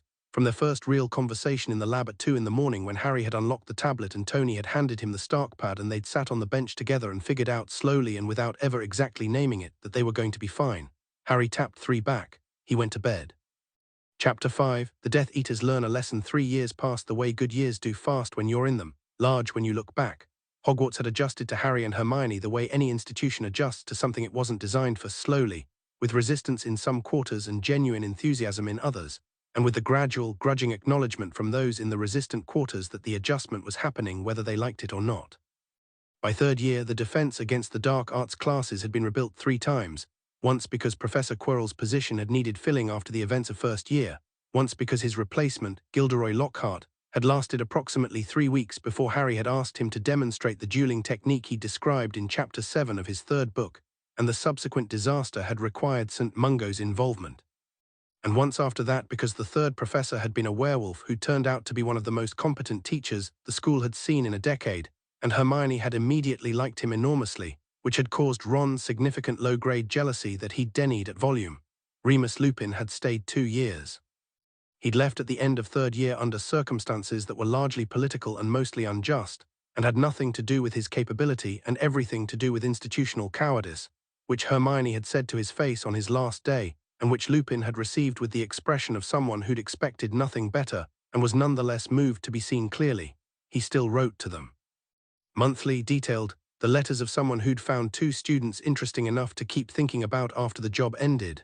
Fourth year brought the Triwizard Tournament. Harry hadn't put his name in the Goblet of Fire. He'd thought about it, the competition itself was interesting. The tasks had a specific kind of creative challenge he found appealing. But the age restriction existed for reasons that were probably reasonable, and bypassing rules for personal convenience wasn't something Steve would have done, so Harry hadn't. He'd told Hermione this, and she'd said the age restriction existed because previous tournaments had killed students, and she'd already mapped 3 significant design flaws in the current safety protocols that the organizing committee had clearly not considered, so she was glad he hadn't entered. His name came out of the goblet anyway. The hall went very quiet when it happened, the particular quiet of a room where everyone has simultaneously arrived at something they can't explain. McGonagall stood very straight. Dumbledore's face did nothing, which was its own kind of information. Bartemius Crouch said the rules were clear, that a magical contract was binding, that Harry would have to compete. Harry looked at the piece of parchment with his name on it. "I didn't put this in," he said, not loudly, not defensively, as a statement of fact, because it was one. "The contract," Crouch began. "I understand the contract," Harry said. "I'm telling you I didn't enter. Which means someone else did, using my name, which means the goblet was manipulated, which means the tournament's integrity is already compromised." He looked at Dumbledore. "Would you like to know who did it, or would you prefer to work that out separately?" The hall was very quiet. Dumbledore looked at Harry over his half-moon spectacles. "You know who did it?" "I have a strong suspicion," Harry said. "I'd like to discuss it privately. Not because I'm protecting anyone, because the answer implicates things that are bigger than this tournament, and it's not appropriate to say them in a room of 400 students." A pause. "After the feast," Dumbledore said. "After the feast," Harry agreed and sat back down. Hermione, who had been watching the exchange with the focused stillness of someone taking comprehensive notes, slid her notebook toward him with a page already prepared. She'd written 3 things: moody, imperious, and a question mark followed by who gave the order. Harry looked at it. He wrote underneath, "Death Eater." "Real moody is somewhere else." She read it and wrote, "Portkey." The cup itself is probably the transport mechanism. The task ends with Harry touching a trophy. Harry read it. He wrote, "Voldemort is ready to move." She wrote, "Yes, tell Tony tonight." He wrote, already drafting the message. She took the notebook back and added 3 more lines of analysis. Across the table, Ron was watching this exchange with the expression of someone who'd been watching it for 3 years, and had long since stopped being surprised by it, and had started being reassured by it instead. The tournament was what it was. Harry competed because he'd been magically contracted, and because walking away from a fight had never been something he could make himself do, but he competed on his own terms. The first task was dragons. He'd known about the dragons because Hagrid had shown them the night before, and Harry had gone back and told the other champions immediately, because the task was supposed to test courage, not luck, and knowing what you were facing changed the test from a lottery to an actual challenge. Victor Crumb, the Bulgarian seeker who was in 4th year in his own country and had a quality of focused, watchful intelligence that Harry respected, had looked at Harry when Harry told them and said, "Why are you telling us this?" "Because it's more interesting if we all know," Harry said. "I want to see what you do with the information, not whether you survived without it." Crumb had looked at him for a long moment. "You are strange," he said. "Frequently," Harry said. The task itself, Harry got past his dragon without being touched, using a combination of wandwork and the wandless spatial manipulation he'd had since childhood, navigating the dragon not by running from it, but by redirecting its attention so precisely that it spent 45 seconds looking at exactly the wrong part of the enclosure. The crowd noise suggested they'd never seen anything like it. Harry collected the golden egg, walked out, and went to find Hermione, who had been in the stands doing real-time analysis of the scoring criteria. "The judges underscored you on style," she told him. "Do you think I care about the scoring?" Harry said. "No," she said. "I'm just noting it for context. The task was designed to reward aggression. You solved it intelligently, which apparently doesn't score as well." "The task was designed to reward the person who survives," Harry said. "I survived without injuring the dragon or myself, which seems like the cleanest possible outcome." "Tell that to Bagman," Hermione said. "I'll pass," Harry said. The second task was in the lake, hostages, the golden egg's clue, gillyweed, which Neville had quietly produced with the matter-of-fact competence of someone who'd been underestimated for 3 years, and was finding it increasingly useful. Harry went into the lake, found the hostages. Ron was his, Hermione was Crumb's, 2 others from Beauxbatons, and made the calculation that the task was a test of what you'd risk, not how fast you could swim. He brought all 4 hostages up. The judges looked uncertain about this. Harry looked back at them with the expression that communicated clearly and without aggression that he was waiting for someone to explain the problem with saving everyone. Nobody explained it. They gave him high marks for moral fiber, which Hermione said was a patronizing way to describe the correct decision, and Harry said was probably the best he was going to get from a judging panel that included Dumbledore, who had planned this. The real event was the maze. They knew what was at the center. The conversation with Dumbledore at the start of the year had confirmed enough of it, and Harry and Hermione's independent analysis had filled the gaps. The trophy was a portkey. The portkey would take Harry to Voldemort or to whoever was in the process of restoring Voldemort, because the whole tournament had been an elaborate mechanism for delivering Harry to a specific location at a specific time. The question was what to do about it. "We go," Harry said. They were in the room Dumbledore had set aside for champions the night before the task. Hermione was at the table, Ron was by the door. The bracelets were both active, connected to Stark Tower, and the call had been running for 20 minutes with Tony and Steve both on it. "You walk into the trap on purpose," Tony said. "I walk through the trap," Harry said. "There's a difference. A trap works when you don't know it's there. I know it's there, I know where it goes, and I know what's on the other side." He looked at the bracelet. "What I need is for you to be on the other side when I arrive." A silence.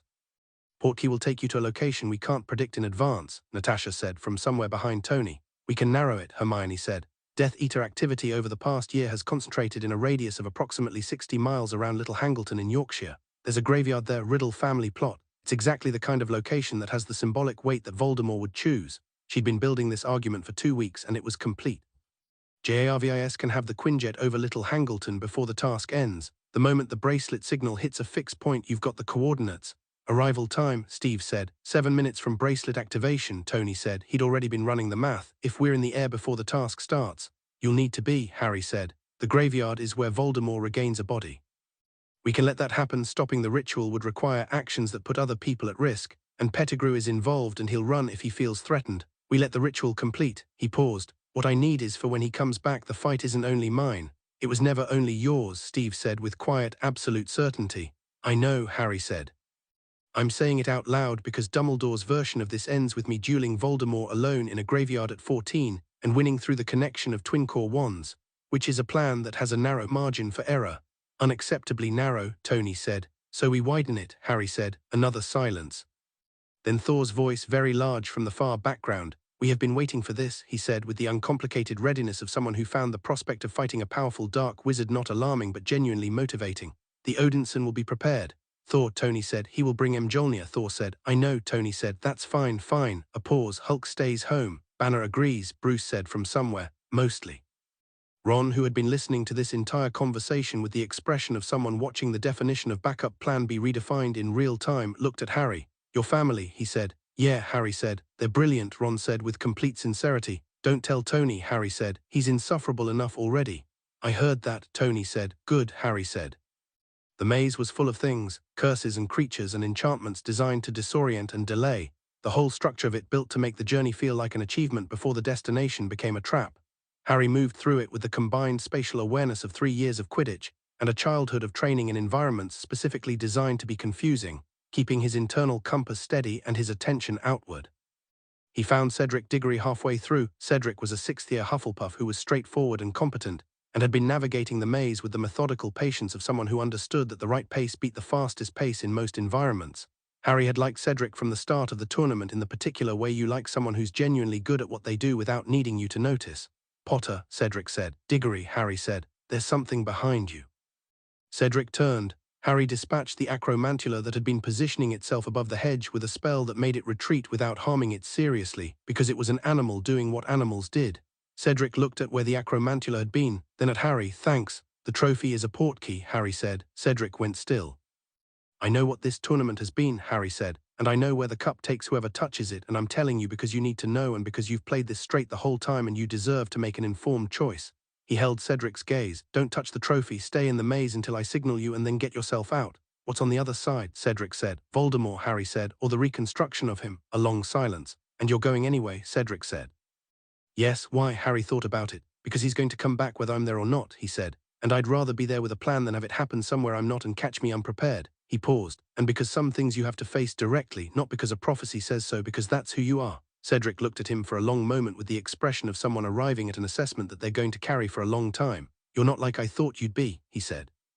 "Nobody is," Harry said. He left Cedric in the maze and found the trophy at the center of it and stood in front of it in the still, strange air of the center of the labyrinth and made sure the bracelet was transmitting. Tony's acknowledgement signal came back immediately. They were airborne, they were coming. Harry reached out and took the trophy with both hands. The world went sideways. The graveyard was exactly what he'd expected, old and dark and smelling of cut grass and cold stone, the Riddle family plot at the center of Little Hangleton, Yorkshire. Harry landed on his feet. He'd been preparing for the disorientation of portkey travel since February. because Hermione had found a description of the sensation in a seventh-year text, and they'd practiced the recovery from it using a charm that simulated the vestibular disruption, which had been extremely unpleasant and extremely useful. Wormtail was there. Peter Pettigrew, small and terrified, and committed to his terror in the particular way of someone who'd made so many compromising choices that the next one was always easier than the last, stood beside a cauldron that was large and old and had a fire under it that wasn't quite a natural fire. In his arms, wrapped in a bundle of cloth, was something that had the shape of a person but wasn't quite yet the remnant of Voldemort housed in something temporary waiting. Pettigrew pointed a wand at Harry. "Don't," Harry said with the calm of someone who'd been in training combat since age 6 and wasn't currently afraid of a shaking middle-aged man with a wand. "I'm not your threat tonight, Pettigrew. You know what I am and you know what he'll do to you when he doesn't need you anymore. Think about what you're doing." Pettigrew's one hand shook. "He'll reward," Pettigrew started. "He'll discard you," Harry said. "He always does. You gave up James and Lily and 12 years of your life and you're here in a graveyard holding a bundle of dark magic like a servant, and the moment the ritual is done you'll be peripheral to him. You know it. You've always known it." A pause. Something crossed Pettigrew's face that was more complicated than fear, the complicated thing that lived underneath fear, the thing that was grief and self-knowledge, and the understanding that you made a series of choices a long time ago and you have been the wrong person ever since. Then the remnant in his arms moved and said in a voice that had no business existing yet, "Do it, Wormtail," and whatever complexity had flickered in Pettigrew's face went out like a snuffed candle, and he began the ritual. Harry let it happen. He had his wand out and his attention on everything at once: Pettigrew, the cauldron, the graveyard's perimeter, the sky, and he activated the bracelet's emergency pulse with the hand not holding his wand, and he waited and he counted and he watched the cauldron and the fire and Pettigrew's shaking hands perform a ritual that was dark and very old and clearly caused Pettigrew significant physical anguish in the process, which Harry noted without pleasure. The cauldron boiled. Something rose from it. Voldemort was tall. He shouldn't have been. This was a body constructed from dark magic and a ritual, not a natural body, but he was. And he was present in it with the complete, total occupation of someone who had been without a body for 13 years and found the return of physical sensation clarifying. He stood in the graveyard and breathed and looked at his hands and then looked at Harry with the red eyes of something that had given up the parts of humanity it considered unnecessary. "Harry Potter," he said. "Voldemort," Harry said. A brief silence. Voldemort tilted his head. "You are not afraid." "No," Harry said. "You should be." "People keep telling me things I should be," Harry said. "Hasn't been accurate yet." Voldemort raised his wand and Harry was already moving, not away, sideways, the evasive pattern that Natasha had spent 3 months drilling into him when he was 9, because away is always the wrong direction, Harry. Away is where they expect you to go, and the killing curse hit the gravestone behind where he'd been standing and the stone exploded outward. The sky above Little Hangleton tore open, not dramatically, not with the kind of theatrical spectacle Voldemort would have appreciated. Practically, the Quinjet dropped from a significant altitude at a speed that was almost certainly unnecessary except for the statement it made, and Tony hit the ground in the Iron Man suit with the impact of a small earthquake, and Steve landed 12 feet to the left with his shield already up and his feet set, and Thor came in from the air with Mjolnir swinging, and the specific expression of someone who had been looking forward to this for months. Voldemort looked at them. He was for the first time visibly recalibrating. "What," he said, "is this?" "Back up," Harry said. "Natasha wasn't there. She didn't do open field combat if she had better options, and a graveyard was not a better option, but she was in the Quinjet above running tactical," and her voice came through Harry's bracelet. "Pettigrew is moving south." "Cedric, still in the maze," Harry said. "He's clear." "Good. Perimeter is clean. No Death Eaters yet, but they'll feel the dark mark activation in about 4 minutes. We'll be done in 4 minutes," Harry said. "You'd better be," Tony said from inside the suit. Voldemort recovered from his surprise with the speed of someone who'd spent decades being the most dangerous thing in any room and hadn't forgotten how to be. He sent 3 curses in sequence: the killing curse, a blasting hex, the cruciatus, moving fast, with the precision of a duelist who'd been trained long before Harry was born and was extremely competent at this. Tony took the blasting hex in the suit's chest and walked through it. Steve caught the cruciatus on his shield. It cracked the shield's enchantment, which none of them had expected, which suggested Voldemort's power at full restoration was considerably higher than his diminished state had implied. Thor brought Mjolnir around toward Voldemort's position and Voldemort moved fast, the body's speed disorienting against expectations, and shot a curse at Thor that was dark enough to make Mjolnir's stormlight flicker. His wand, Hermione's voice through the bracelet she'd been patched in from Hogwarts, listening and processing in real time. "Brother Wands," Harry forced the connection. Harry understood. He'd understood it before she said it, had been watching Voldemort move, watching the U-Wand, thinking about Brother Wands and what they did when they met. He needed Voldemort's attention on him. He stepped into the open. "Hey," Harry said. Voldemort turned. "This is the part where we find out what the Brother Wands do," Harry said. "I've been thinking about it for years, have you?" Voldemort looked at him with those red eyes, and something moved in them, not fear but recognition of a variable he hadn't fully calculated. "You are extraordinary," he said, and it wasn't quite a compliment and wasn't quite an assessment. It was something between that sounded like a man arriving at a conclusion he'd resisted. "I know," Harry said. "Shall we find out what happens?" He raised his wand. Voldemort raised his. The curses met in midair, and the connection ignited, gold thread linking two wands that shared a core, the same phoenix, the same moment of giving, and the world between them went golden and humming and strange. Priori incantatem, the reverse spells, the shades of the dead beginning to coalesce out of the golden light. Harry held the connection. He held it with both hands, and his full will and the absolute grounded certainty of someone who had been taught, by people who loved him without qualification, that what you were was worth protecting. He held it and he pushed, not trying to break Voldemort, not trying to win some unwinnable contest of power, but pushing the connection backward, pushing the golden thread toward the U-wand, forcing the reversal. The shades came first, Cedric's father, who wasn't, then Frank Bryce. Then others, older faces Harry didn't know, then Lily Potter, then James.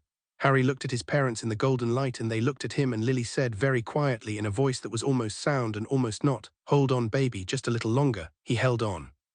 The golden light reached its peak, and Harry let it go, released the connection in the controlled, decisive way Tony had once described releasing a rocket at exactly the right moment of trajectory, and the backlash exploded outward from Voldemort's wand in every direction, and Voldemort staggered, the new body absorbing a shock it hadn't been designed to absorb, and Harry used the 3 seconds of Voldemort's disruption to run, not away, toward Tony. He hit the Iron Man suit's arm at a full sprint, and Tony caught him and launched upward, and the killing curse hit the ground beneath them, and they were already 40 feet in the air and climbing. Voldemort screamed, the sound of something that had counted on a particular conclusion and was watching it rearrange. Below them, Steve had gotten Wormtail, had him on the ground with the particular efficient restraint of someone who didn't need to hurt a person to contain them. Thor was keeping Voldemort occupied with a localized lightning storm that required Voldemort's full attention to navigate. Natasha had the Quinjet directly overhead. "Death Eaters incoming," Natasha said. 2 minutes south and east. "Thor," Tony said. "Ready," Thor said, from 50 feet below them, standing in the middle of a graveyard with a dark wizard throwing killing curses at him and looking, frankly, like he was having a reasonable evening. Voldemort broke from Thor's storm and apparated, cracked out of the graveyard with the sharp sound of displaced air gone. The graveyard went quiet. Harry, in Tony's arms 40 feet above Little Hangleton, looked at the space where Voldemort had been. "He's gone," he said. "Not gone," Tony said. "Tactical retreat." "Same difference tonight," Harry said. He exhaled. It felt like the first full breath since he'd touched the trophy. "You okay?" Tony said. "Yes," Harry said. "My parents," he stopped. A pause. Tony didn't rush it.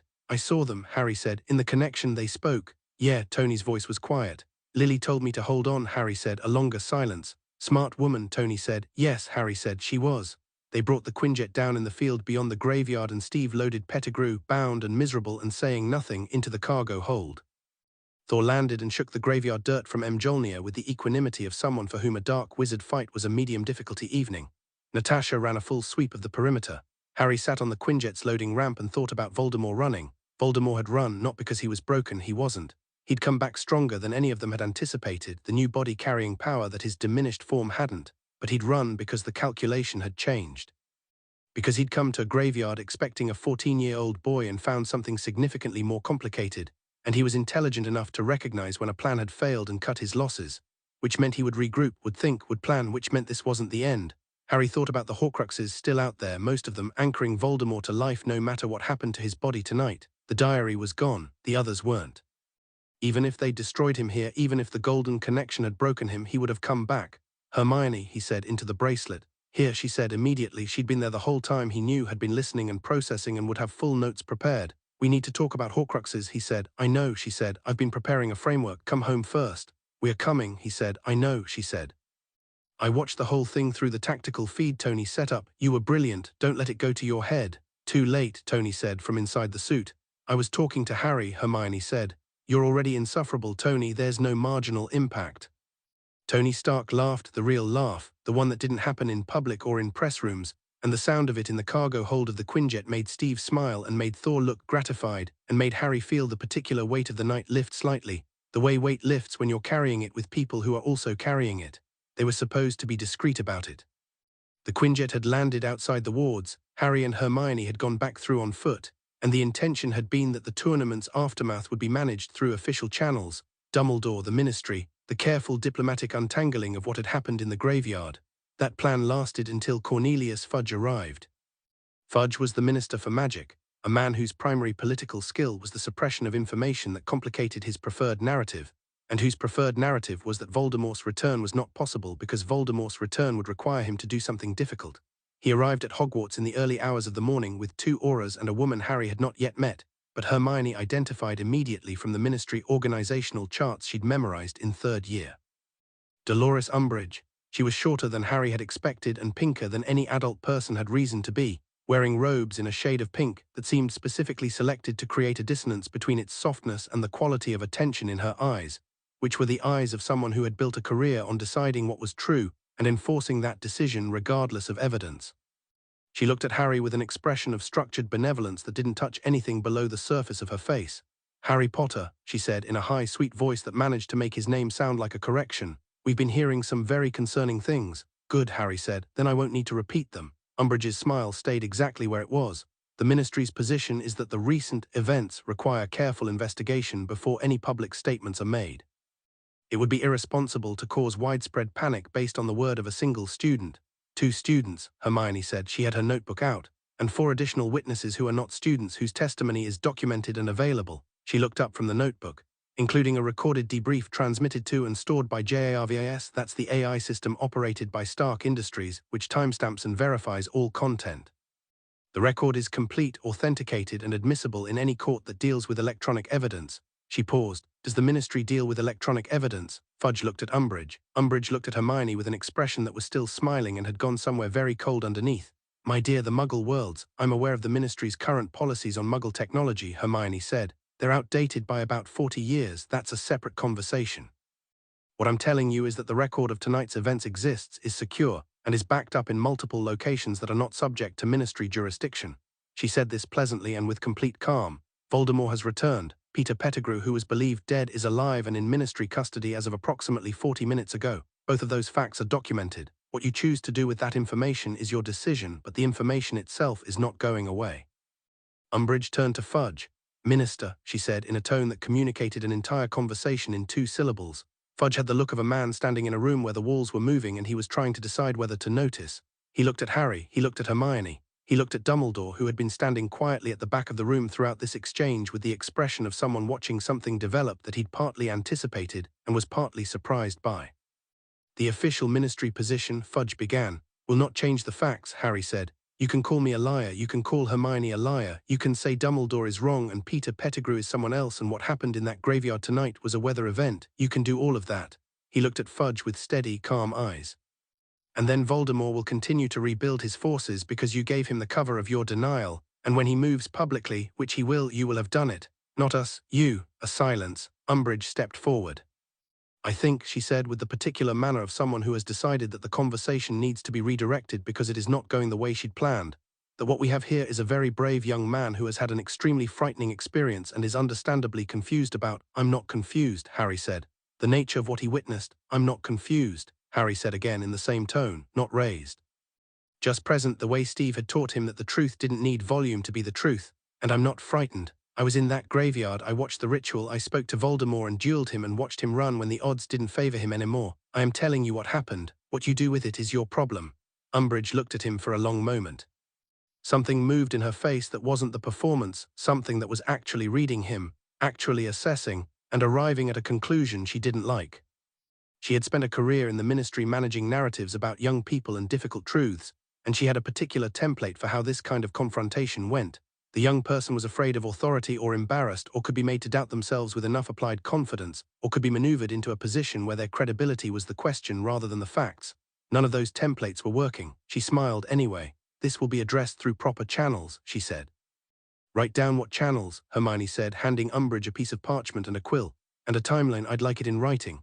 Umbridge looked at the parchment, then she looked at Hermione. "I beg your pardon," she said. "A timeline," Hermione said, "and the specific channels in writing. If the Ministry is committing to a process, I'd like documentation of what the process is, who's responsible for each stage, and what the outcome criteria are." She tilted her head, and in the tilt of it was every hour she'd ever spent with Natasha being taught that the person who controls the terms of an agreement controls the agreement. That's standard good practice for any institutional commitment. Surely the Ministry operates that way. The implication, hanging in the air, perfectly placed, was that if the Ministry didn't operate that way, that itself was information. Fudge took the parchment. He looked at Umbridge. Something was happening between them in the small, rapid communications of people who'd worked together long enough to have a private language. Umbridge decided to move the conversation. "We will review the evidence," she said. In the meantime, she looked at Harry. "We would ask that Mr. Potter refrain from making public statements about tonight's events." "No," Harry said. Umbridge blinked. "I beg your—" "No," Harry said. "I'll say what I know to anyone who asks. I won't lie to protect a narrative that puts people in danger." He met her eyes with the absolute, uncomplicated directness of someone who had genuinely never been afraid of institutional authority and wasn't about to start. "If that's a problem for the Ministry should probably spend its energy on the actual problem, which is Voldemort, rather than on me." Fudge made a sound. Dumbledore stepped forward. "Perhaps," he said, with the gentle, precise authority of someone who knew when to deploy it and was deploying it now, "we might all benefit from a night's rest before further discussions. The evening has been eventful." Umbridge looked at Harry one final time. It was the look of a woman making a decision that was going to shape her behavior for the foreseeable future, and the decision was visible in the way decisions are visible when people don't have complete control of their faces. She had identified Harry and Hermione as a specific category of problem, the kind that didn't resolve through normal management, and she was filing that in a place that she was going to return to. Harry saw it. He was fairly sure Hermione saw it. He made a note. After Fudge and Umbridge left, escorted out by McGonagall with the particular efficiency of someone who was very good at moving people out of rooms without making it an event, Dumbledore sat down. He looked tired in a way he hadn't that morning. "You handled that well," he said. "We handled it honestly," Hermione said, correcting the framing. "Yes," Dumbledore said, "which is, in my experience, both better and more dangerous than handling it well." "She's going to be a problem," Harry said. "Umbridge, she's not going to leave this alone." "No," Dumbledore said, "she won't." He looked at Harry over his spectacles with the expression he wore when he was about to say something he'd worked out carefully. "The Ministry will resist the truth for as long as it's politically convenient. That may mean interference with the school, with you specifically." "Let her try," Harry said. Dumbledore looked at him. "You are not worried?" "I'm paying attention," Harry said. "There's a difference." He paused. "Voldemort ran tonight because the calculation changed. Umbridge will miscalculate for the same reason. She's building a model of who we are based on what students are supposed to be, and we're not that." "No," Dumbledore said very quietly. "You are certainly not." He sounded like a man who had spent decades making plans around variables he could control, and had spent the last 3 years recalibrating to variables he couldn't, and had arrived, somewhere in that recalibration, at the conclusion that some things went better than the plan required. The summer after 4th year was when they found the first Horcrux. It was Hermione, technically, her cross-referencing of Dumbledore's research, which she'd obtained access to through a combination of Dumbledore's own increasing willingness to include them in his confidence and Hermione's systematic reading of every book in his office that he left accessible when she visited, which was most of them, with the magical resonance measurements Harry had been compiling since 1st year. The locket. Number 12, Grimmauld Place, where Sirius Black, Harry's godfather, exonerated that spring through the testimony of Peter Pettigrew in Ministry custody, freed after 12 years in Azkaban, was now living with the complicated, restless energy of a man who'd had his life stolen and wasn't sure what to do with its return. Sirius had given Harry the locket, not knowing what it was. It had been in the Black family collection for generations. Hermione had felt it the moment she walked into the drawing room. That resonance, the active absence that she'd first noticed on Quirrell's turban in 1st year, developed now into a fully calibrated sense, and she'd looked at it on the mantelpiece and said very quietly, "Harry." Harry had walked over and looked at it. "Yes," he said. They'd looked at each other. Then Harry had picked up the locket very carefully, held it, felt the cold personality of the thing inside it, malevolent and old and deeply inconvenienced by being touched. And then they'd brought Tony in and spent 6 hours in the kitchen at Grimmauld Place while Tony cross-referenced Bruce's theoretical framework on Horcrux destruction, which was dense and technical, and had a margin note on page 3 that said, "If this is right, the methodology for destruction requires the application of a force that damages the soul fragment specifically without destroying the vessel, which in magical terms means a positive force of equivalent magnitude to the negative one that created it." And Hermione had read that and looked at Harry, and something clear and simple had passed between them. "The basilisk venom," Harry said. "In the diary." "A force that destroys the soul fragment," Hermione said. "Venom works. There are other things." She looked at the locket. "Fiendfire, the sword of Gryffindor, which was impregnated with basilisk venom when you used it in 2nd year. Possibly," she paused, "possibly the love protection, the thing in you that turned the curse around." Harry looked at her. "Your mother's magic," she said. "It's still in you. It's why Voldemort can't touch you without pain. We saw it in the graveyard. He didn't touch you directly. He knows what happens if he does." She held his gaze. "That's not just protection, Harry. It's a force of the right kind." A long silence. "We'll test the locket with the sword first," Harry said. "The venom's documented. We know it works." "Obviously," Hermione said. "I'm not suggesting you test untested theory on an object of significant dark magical power." "Good," Harry said, "because that would be exactly the kind of thing I'd do." "I know," she said. "It's why I said it first. The sword of Gryffindor was in Dumbledore's office. Dumbledore had, by fourth year's end, stopped being surprised by what Harry and Hermione knew or worked out or came to him with, and had moved into a phase of engagement that was closer to genuine collaboration than the controlled revelation he'd originally planned. He'd handed over his research notes. He'd confirmed their Horcrux count. He'd been honest in a way he hadn't always been honest about the thing he'd been carrying longest and hadn't yet said. "The scar, I was right," he said the morning they brought him the locket. "In my research, there is a fragment in me," Harry said. "Yes, I've known since you told us at the Leaky Cauldron. I've been thinking about it since." He paused. "I have a hypothesis." Dumbledore looked at him. "The protection my mother left me," Harry said. "The love magic that's been in me since I was 14 months old. It's already in the same space as the fragment. They've been coexisting in me for 14 years. He held the old man's gaze. "I think when Voldemort is fully destroyed, when the other Horcruxes are gone and his power is genuinely broken, the fragment in me will go too, because it's tethered to him, not to me. It's his, not mine, and when he's gone it goes with him." A very long silence. Dumbledore said nothing. "The alternative you were planning," Harry said quietly, "was for me to die." Another silence. "As a last resort," Dumbledore said. "Only as a—" "I know," Harry said. "I understand why you thought it. I'm telling you I think you're wrong." He paused. "I'm also telling you that even if I am wrong and you are right, dying was never part of my plan." He looked at the old man with the steady, clear directness that had always been his primary characteristic. "I'm not angry about it. I understand the calculation, I just don't agree with it." Dumbledore looked at Harry Potter, 14 years old, sitting in the headmaster's office with a Horcrux on the desk between them and the composure of someone who'd been told they might have to die for a prophecy, and had heard it and processed it and filed it under incorrect, and felt something that was complex and real, and had the specific quality of a man who had carried a secret for 14 years, and had just been relieved of the weight of it by the person it concerned. "You are," Dumbledore said, and his voice was different, "very much your mother's child." "I know," Harry said. "She had good taste." Chapter 6, What We Carry Forward. The last Horcrux hunt took 8 months. They ran it in parallel with fifth year, not secretly, not hidden from the adults who mattered, but with the particular operational discipline that Harry had absorbed from a lifetime of watching Tony run projects. Clear objectives, assigned responsibilities, regular reporting, and zero tolerance for the kind of sentimental hesitation that made people sit on critical information because the timing didn't feel right. Dumbledore was in it now fully, without the managed revelation and the careful withholding that had characterized their first 4 years. He brought everything he had, his notes, his research, his decades of quiet investigation, and Harry and Hermione brought everything they were, and between the three of them and the full weight of Stark Tower's analytical capability running in the background, the Horcrux map came together with a completeness that Dumbledore hadn't achieved alone in 30 years of trying. 7 Horcruxes, the diary, destroyed in second year by Harry, Basilisk Fang, Chamber of Secrets, gone, the locket, destroyed at Grimmauld Place in August, Sword of Gryffindor, Hermione's hand steady on the blade while the thing inside it screamed in a register that wasn't quite sound. Gone. The ring, Dumbledore had found it himself in the Gaunt family ruin and had put it on, had touched it before the full analysis was done, which was the kind of decision that cost him, and cost him badly. His hand went dark and dead, and wrong in the way that things go wrong when dark magic is applied to living tissue with nowhere to go. Hermione had contained the curses spread with a combination of magical and medical intervention that had taken 14 hours and left her pale and quiet in a way Harry recognized as Hermione processing something she wasn't going to talk about until she was ready. The ring's stone was still intact, smashed in the end by the sword, same as the locket. Gone. The cup, the diadem, the snake, those took the full 8 months. The cup was in Gringotts, which required a conversation with the Goblin Bank that was more complex than the one they'd had at 11, involving the full weight of Tony's legal team and Hermione's preparatory research into Goblin contract law and 2 weeks of negotiation that concluded with an agreement that Harry suspected was historically significant for reasons that would take decades to fully understand.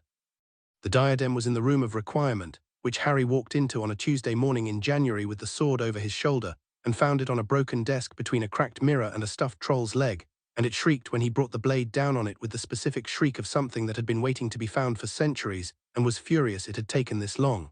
Nagini was the last. The snake was where Voldemort was, which meant destroying Nagini required finding Voldemort, which was the part of the plan that had always been the end point. The scar fragment, Harry's, was its own category, not a task that could be completed in advance.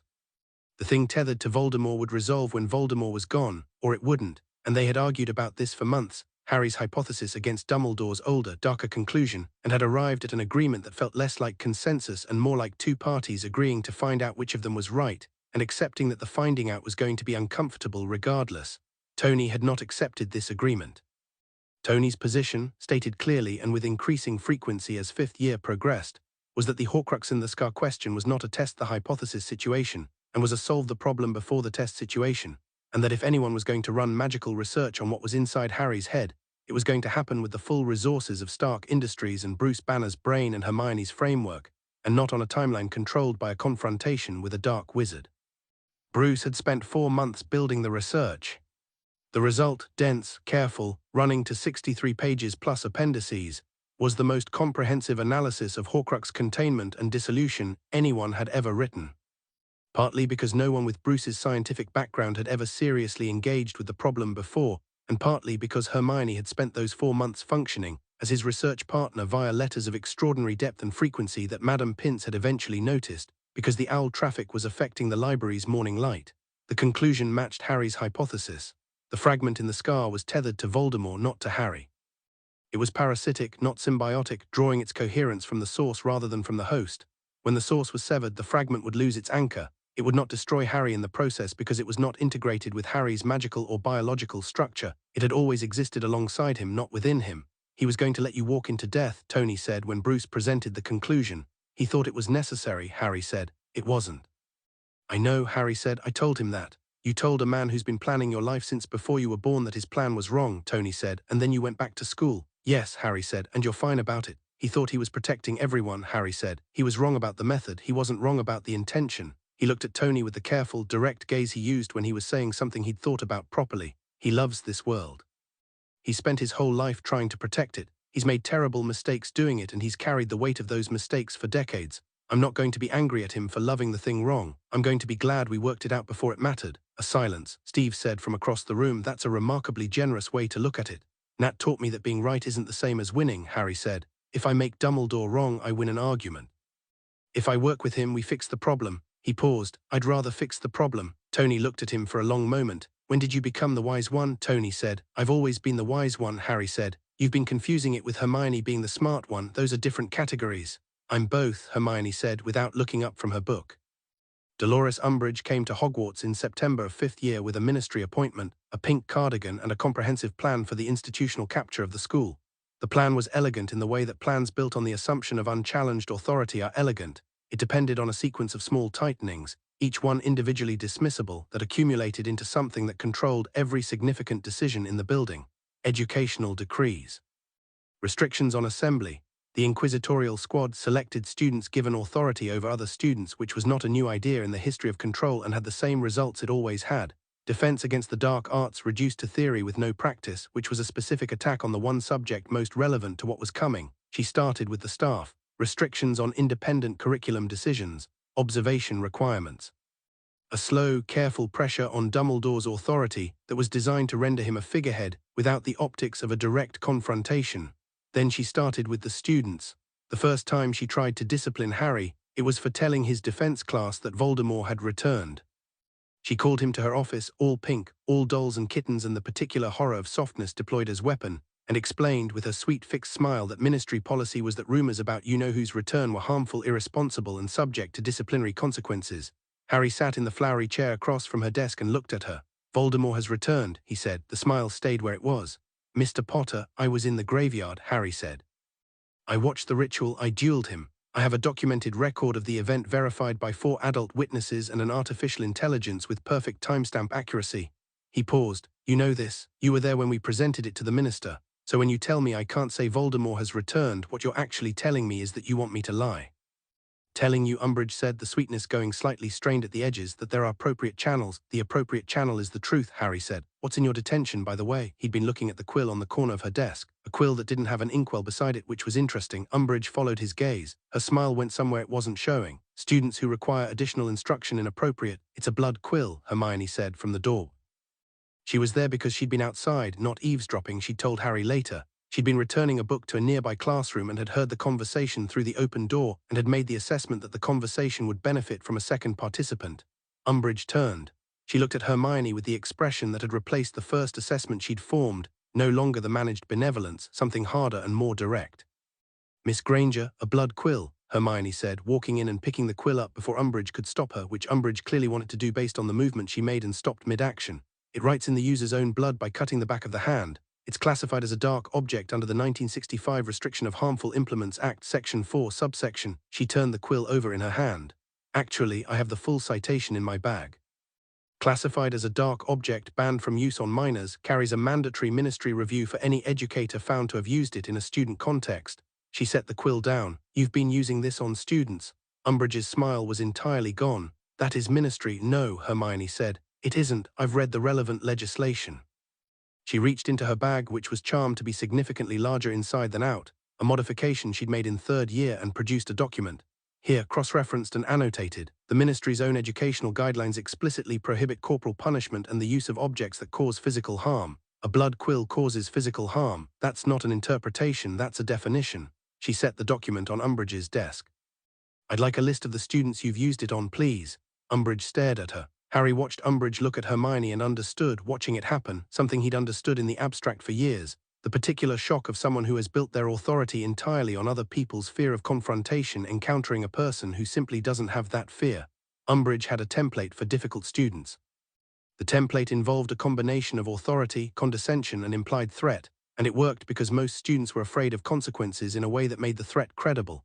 Hermione was not afraid of consequences. She was prepared for them, had researched them, had documented the relevant legislation, had anticipated this exact conversation weeks before it happened, and had arrived at it with the equivalent of a legal brief. "Get out of my office," Umbridge said. "Of course," Hermione said. "I'll be following up through the formal complaints process outlined in the Educational Decree Governance Framework, which requires a written response within 14 days. She picked up her bag. "I've sent copies of this documentation to 3 external parties so the originals can't be lost. Have a good evening." She left. Harry followed. In the corridor outside, Hermione walked at her normal pace for approximately 20 feet and then stopped and put one hand flat against the stone wall and exhaled. "That was," she said, "extremely satisfying." "You were brilliant," Harry said. "Obviously," she said then, "she's going to escalate." "Yes," Harry said, "let her. She has ministry backing and institutional authority and a broad mandate. And we have documentation, external contacts, the full media infrastructure of Stark Industries if we need it, the Quinjet's landing distance from the school wards, and the 5 most capable people on Earth on speed dial," Harry said. "She should escalate. It'll be interesting." Hermione looked at him. "You're enjoying this," she said. "A bit," he admitted. "That's concerning," she said, but she was smiling. Umbridge escalated in the way that people escalate when they're used to winning through institutional weight. She added more decrees, banned student organizations, tried to ban the student study group that had been Harry's idea from the second week of term, the one that had started as 5 people in the room of requirement and had grown to 30, where Harry and Hermione taught actual defense rather than the theory-only version Umbridge had replaced the curriculum with. They called it Dumbledore's Army because it annoyed the ministry. Harry ran the sessions the way Tony had once described running a good team. Everyone's ability matters, nobody gets left behind. The goal is the group being more capable when you leave than when you came in. He taught them what he knew, the full range of what he'd learned from childhood, translated into magical form, adjusted for what wands could do that wandless work couldn't. Hermione ran the theory components, which she made genuinely interesting in the way she made everything genuinely interesting, which was by treating her students as people capable of understanding things rather than receptacles for simplified information.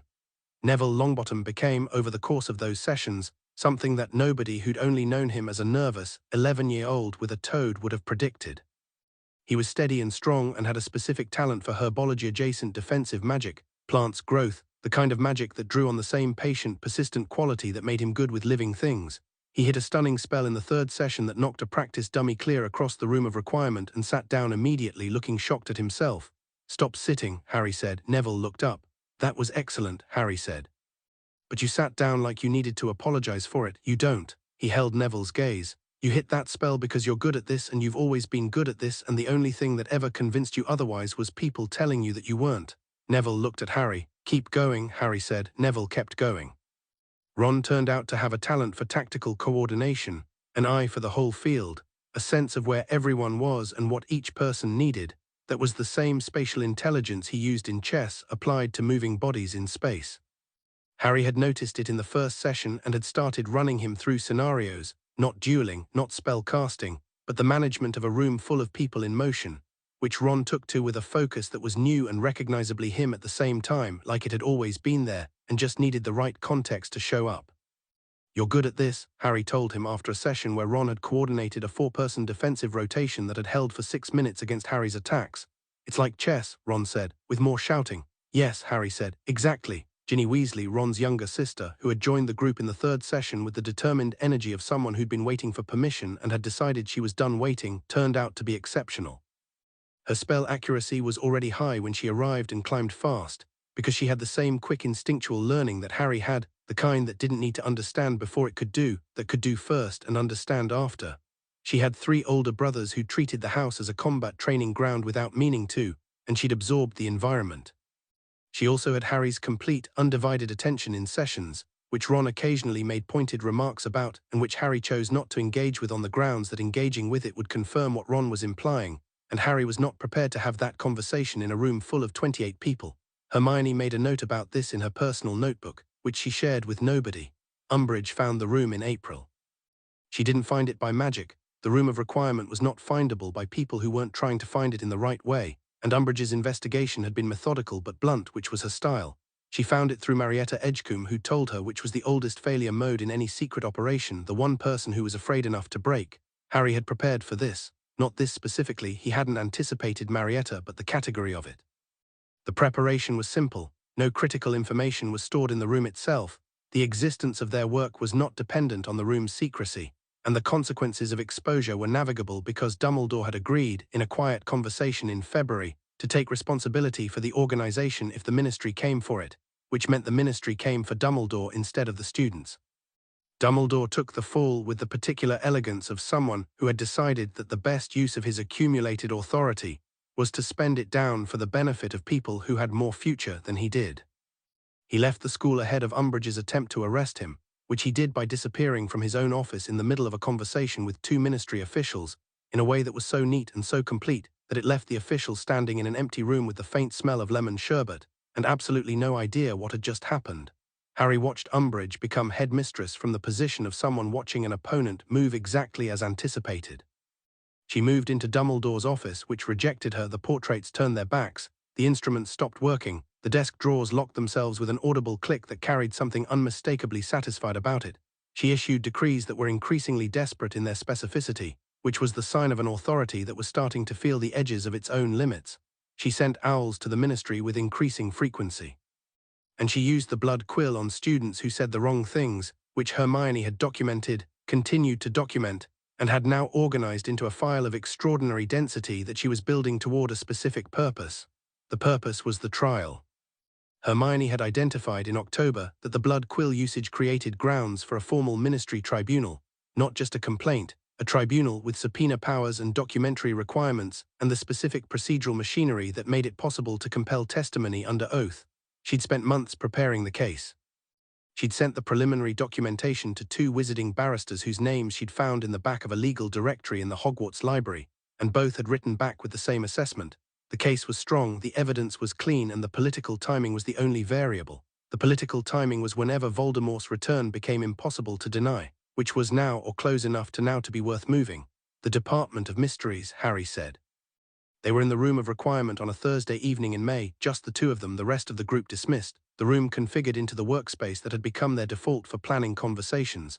Hermione was at the table, Harry was standing. He wants the prophecy, Hermione said. He's been building toward it since he came back, Harry said. He can't get it himself, only the person the prophecy is about can take it from the shelf without being driven mad. He paused.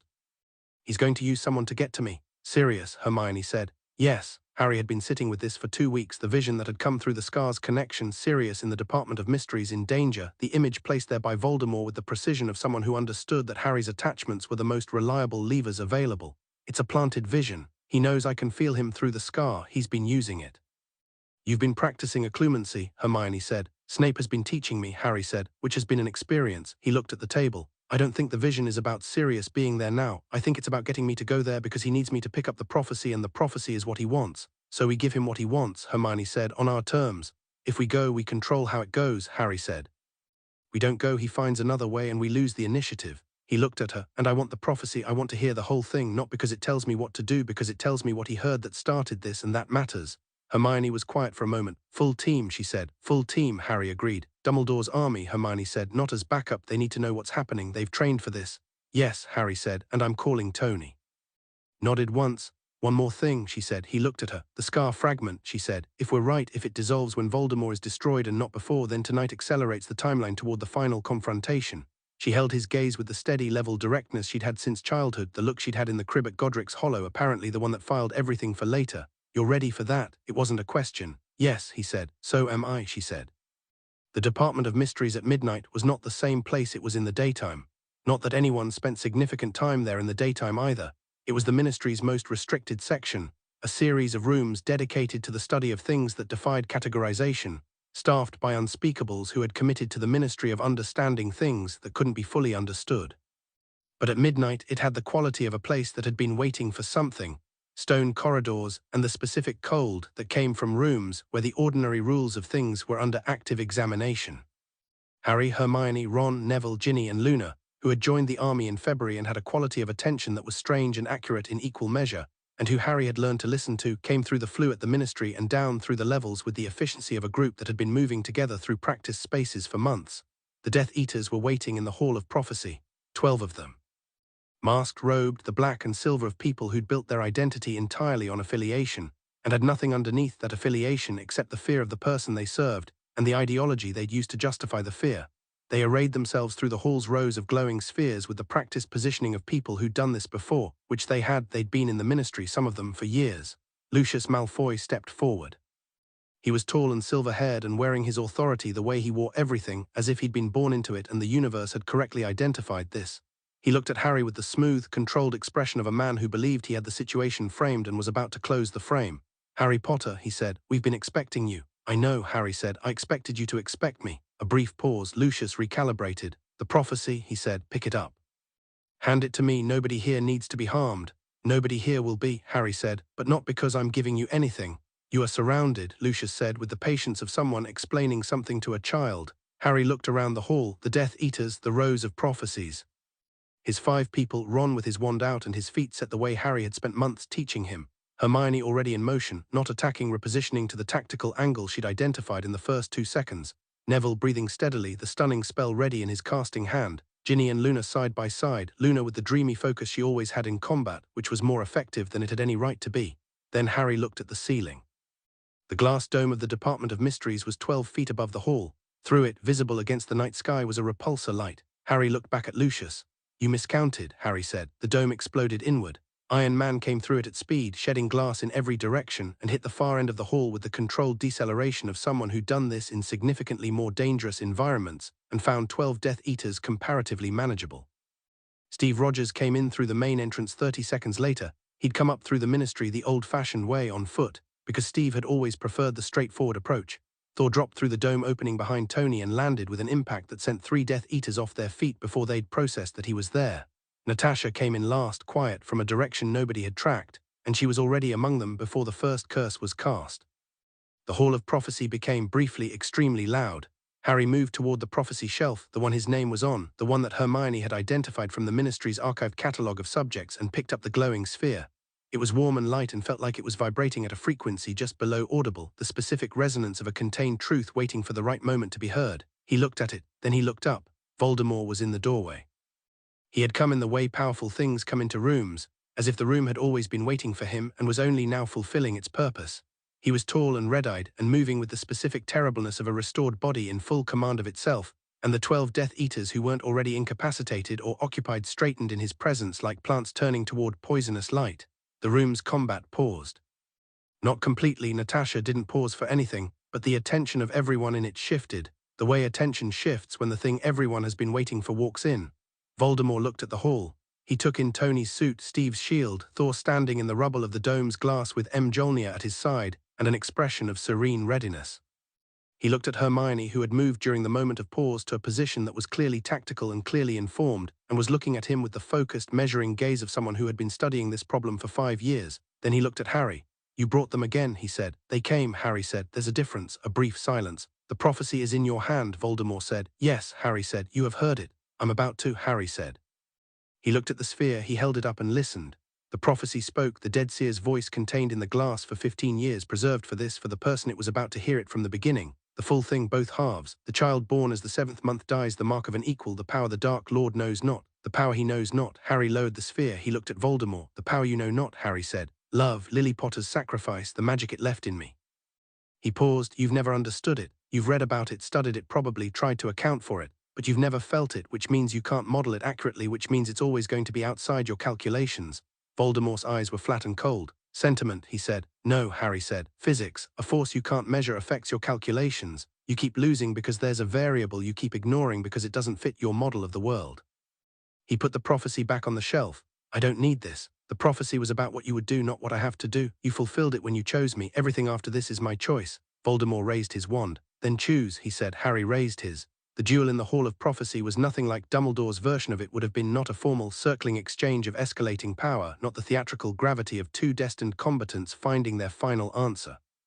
It was fast, and it was real, and it was informed by the fact that Voldemort was genuinely extraordinarily dangerous, and Harry was genuinely not afraid of him, and those two facts in combination produced something that moved like a conversation where both parties had been working toward the same argument for years. Voldemort was better at the dark arts than Harry would ever be. There was a depth of experience and a specific quality of dark magical power in him that was simply his, accumulated over decades, and Harry wasn't going to match it directly.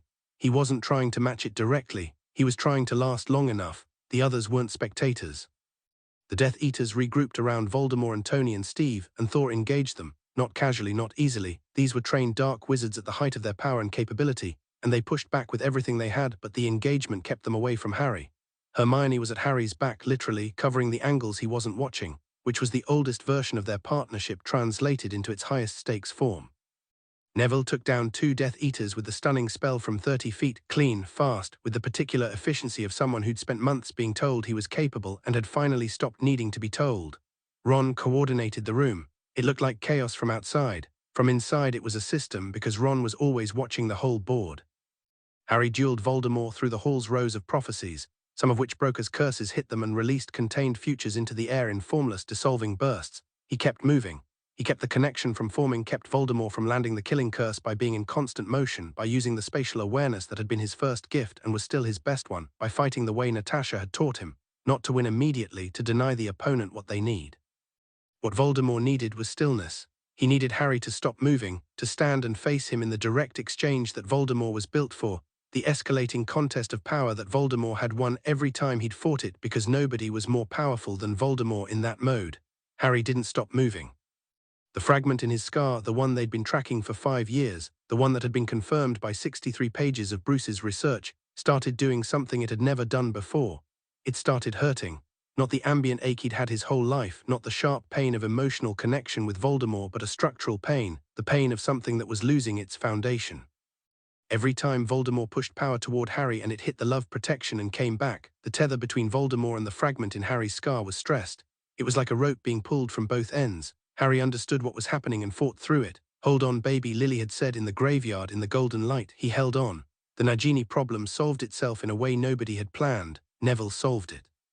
Voldemort's snake had come in through the broken dome. Harry hadn't seen it arrive, had been focused on Voldemort, and was moving through the hall toward Hermione when Neville turned, read the room, read the snake's trajectory, and made the decision that the people who matter to you are worth the risk of the action you're afraid of. He brought out the sword of Gryffindor, which he'd been carrying since March, when Harry had given it to him and said you'll know when, because Harry had always known when, and he used it. The snake died, and across the room Voldemort faltered, not because Nagini's death weakened him physically. He was powerful enough not to feel it as physical weakness. He faltered because the last Horcrux was gone, because the last anchor was cut. Because what he'd constructed as immortality had just been reduced to a single body, mortal and time-limited and subject to the same rules as everything else, and he felt that reduction with a clarity that was visible in his face. Harry felt it differently. He felt the fragment in his scar, felt it lose its anchor, felt it begin to dissolve the way ice dissolves in warm water, not dramatically, not violently, just releasing the parasitic hold, going slack as the thing it was tethered to lost its structural coherence. It hurt. It was also underneath the hurt, one of the cleanest feelings he'd ever had, the feeling of something that had always been there, always slightly wrong, finally letting go. Voldemort looked at Harry. Something changed in his expression. The red eyes, the face that had given up too much of itself in pursuit of permanence, something that was not quite fear and not quite recognition and was probably the closest that thing had come to both in 50 years. It's over, Harry said. Nothing is over, Voldemort said, but the voice had changed. The Horcruxes are gone, Harry said. All of them. You're mortal, you're in one body with one life, and you're surrounded. He looked at Voldemort without hatred, without triumph, with the particular steady attention he'd always given hard things. You could surrender. A silence. Voldemort looked at him. I don't surrender, he said. I know, Harry said. I'm offering it anyway because it should be offered. Then Voldemort raised his wand for the killing curse one final time, and Harry raised his, and the room waited. The curse hit the love protection and the protection held, and the rebounding force was the last thing that was necessary, and Voldemort, Tom Riddle, finally, completely, permanently ran out of lives to borrow against. It wasn't dramatic. It wasn't spectacular. He fell in the hall of prophecy between the broken spheres of a dozen futures that had already happened, and he was gone, and the room was quiet. Harry stood. The scar on his forehead faded. Not immediately, over several minutes, a gradual lightening, the mark of something that had been there for 15 years finally settling into just a scar, just old tissue, just the record of a night in October when everything changed and a young woman had decided that loving something was worth dying for. He touched it. Tony was at his shoulder. He'd come across the room in the suit silence, the faceplate up, and he was looking at Harry with the expression that didn't have a public version. Just Tony, just the real thing. "You okay?" Tony said. "Yes," Harry said. "The scar, it's fine," Harry said. "It's just a scar now." Tony looked at him for a long moment. Then he put his hand on the back of Harry's neck the way he'd done when Harry was 8 and processing his parents' deaths, and when he was 11 on the morning of platform 9 3/4, and when he was 14 coming back from the graveyard, and Harry let the weight of Tony's hand be what it always was, not comfort exactly, not reassurance exactly, but the specific grounded reality of someone who was there and had always been there and was going to stay there. Steve appeared on his other side, shield on his back, and put his hand on Harry's shoulder. Hermione came in front of him and looked at him, and her eyes were very bright, and her jaw was set in the way it was when she was holding something in, and Harry held out his arms and she closed the gap, and they stood like that in the middle of the Department of Mysteries while around them the cleanup began and the Ministry arrived, and the world started the process of understanding what had just happened. The trial of Dolores Umbridge occurred 6 weeks later. Hermione had the case fully prepared and had been waiting for the political moment, which was now, given that Voldemort's return and defeat were simultaneously confirmed, and the Ministry's denial had become not just untenable but actively embarrassing in a way that professional politicians find more motivating than most moral arguments. She presented the case herself. She was 15 years old, and she stood before a Wisengamot panel in the stone-walled courtroom of the Ministry with her documentation in 2 organized folders, and the expression she wore when she'd prepared thoroughly for something and had no interest in performing uncertainty she didn't feel. The case was clean. The blood quill usage documented. The violations of Ministry's own educational regulations cited specifically. The intimidation of students witnessed and recorded. The obstruction of legitimate educational practice. The suppression of factual information about Voldemort's return, which was now confirmed by the same Ministry she'd been acting in service of, which created the specific legal awkwardness of an official acting on behalf of an official position that the official position had subsequently abandoned. Umbridge tried to redirect twice.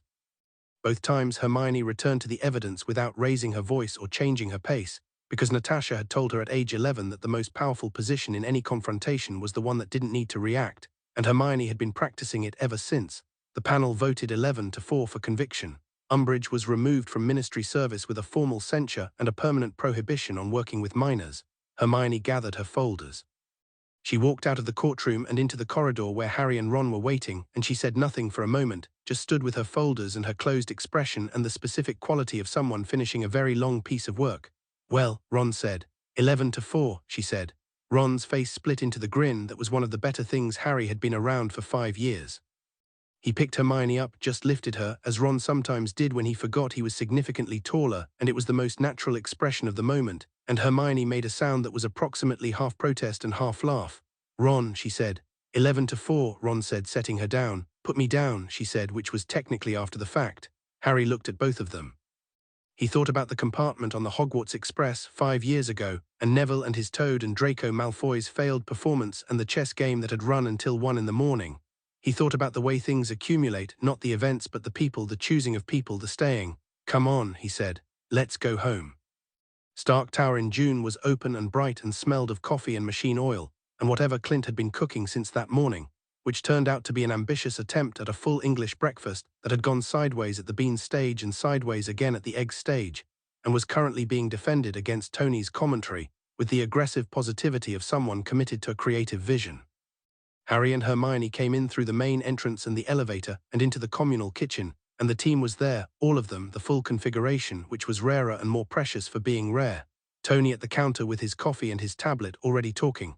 Steve beside him with his own coffee and the quiet, solid presence that was the best version of being next to someone.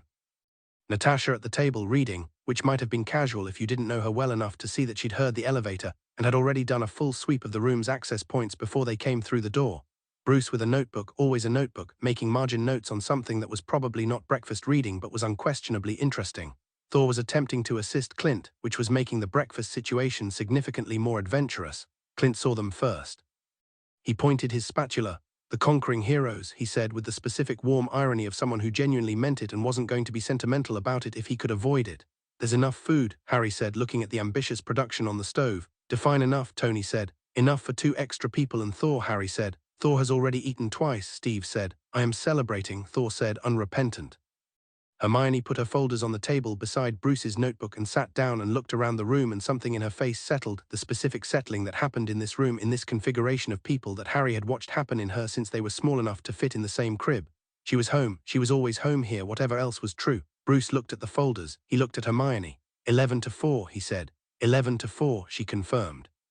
He closed his notebook and smiled, the real one, the one that was slightly surprised every time, like he kept forgetting that good outcomes were possible, and was freshly glad each time they were. Tony looked at Harry. Harry sat down across from him and took the coffee Tony slid across the counter without being asked and held it with both hands and looked at Tony over the rim of it with the particular expression that was their version of everything, the whole 15 years of it. The lab and the benches and the late nights and the morning of the Hogwarts Express and the graveyard and last week in the Department of Mysteries and all the space between. "So," Tony said, "it's done." "That part is," Harry said. "What's the next part?" Harry thought about it. About the wizarding world that was in the process of rebuilding, that would need for years, people who understood both sides of the divide it had built between itself and the rest of the world. About the ministry and its institutional problems, which Voldemort's defeat hadn't fixed, and which would require the long, unglamorous work of people willing to stay in rooms with problems until the problems changed. About Hogwarts and what it could be with the right influence over the next several years. About Bruce's research sitting in 63 pages on a shelf in the lab, the most comprehensive analysis of certain categories of magic ever written by someone with a scientific rather than a traditional magical training, which was the beginning of something that could change both worlds if anyone was willing to do the work of building the bridge. "Lots of parts," Harry said. "All of them interesting." "Good," Tony said. Clint put food on the table. It was not entirely successful as a full English breakfast. Some components had been replaced by adjacent components due to what Clint described as creative improvisation, and what the adjacent components suggested was more of a navigational situation. But it was warm and good, and there was enough of it, and that was the part that mattered. Thor ate an amount that suggested celebrating was physically demanding. Natasha closed her book. Steve refilled everyone's coffee without asking, because Steve always knew. Hermione opened Bruce's notebook and started reading the margin notes with the focused curiosity she brought to everything, and Bruce leaned over and started explaining the notation system, and within 4 minutes they were deep in something Harry couldn't follow and didn't need to. Ron from the Floo appeared midway through the meal, his head in the fire, grinning, because Ron had discovered Floo calls the previous year and had not yet determined when they were and weren't appropriate. "Just wanted to say," Ron said, "that Mum's owled me 3 times this morning. She wants to have everyone for dinner. Harry, Hermione, and she says the Avengers specifically because she wants to thank them." He paused. "She's been trying to write the letter for 2 years and she finally sent it this morning. She says if they can all fit through the Floo she'll make enough food, and if not she'll work something out." Harry looked at Tony. Tony looked at the Floo. "Tell her we'll work something out," Tony said. Ron nodded, grinning, and disappeared. The kitchen settled back into its morning rhythm, conversation layered over the noise of cooking and the coffee machine, and Thor telling the story of the Department of Mysteries to Clint with the particular embellishments that happened when Thor told any story, which made it larger and more golden and somehow more true at the same time. Harry sat in the middle of it and thought about nothing in particular. Thought about the scar on his forehead, just a scar now, thin and silver, the record of a night and the 15 years that followed it. Thought about Lily Potter, who he'd never known and knew anyway, who was in his eyes and his magic and the warmth that had saved him 3 times. Thought about James, who was in his hair and his instincts, and possibly, if Steve's quiet observations over the years were accurate, in the particular way Harry had of running toward trouble with the expression of someone who'd decided it was the right direction. Thought about the crib at Godric's Hollow, 2 toddlers, one crying, one already filing things for later, and the beacon that had crossed dimensions and found the right place. Thought about all the ways a family gets made. Hermione looked up from Bruce's notebook. She looked at Harry across the table. He looked back. Something passed between them that didn't need translation, never had needed translation, hadn't needed it since they were small enough that the whole world was one room and the most important thing in it was the person in the crib beside you. It was just recognition, the oldest and best kind. She went back to the notebook. He finished his coffee. Outside, New York did what New York did, enormous and ongoing, and entirely indifferent to the particular significance of a June morning, in a kitchen on the 30th floor of a tower where 2 children raised by extraordinary people had just finished the first chapter of whatever came next. The windows were full of light.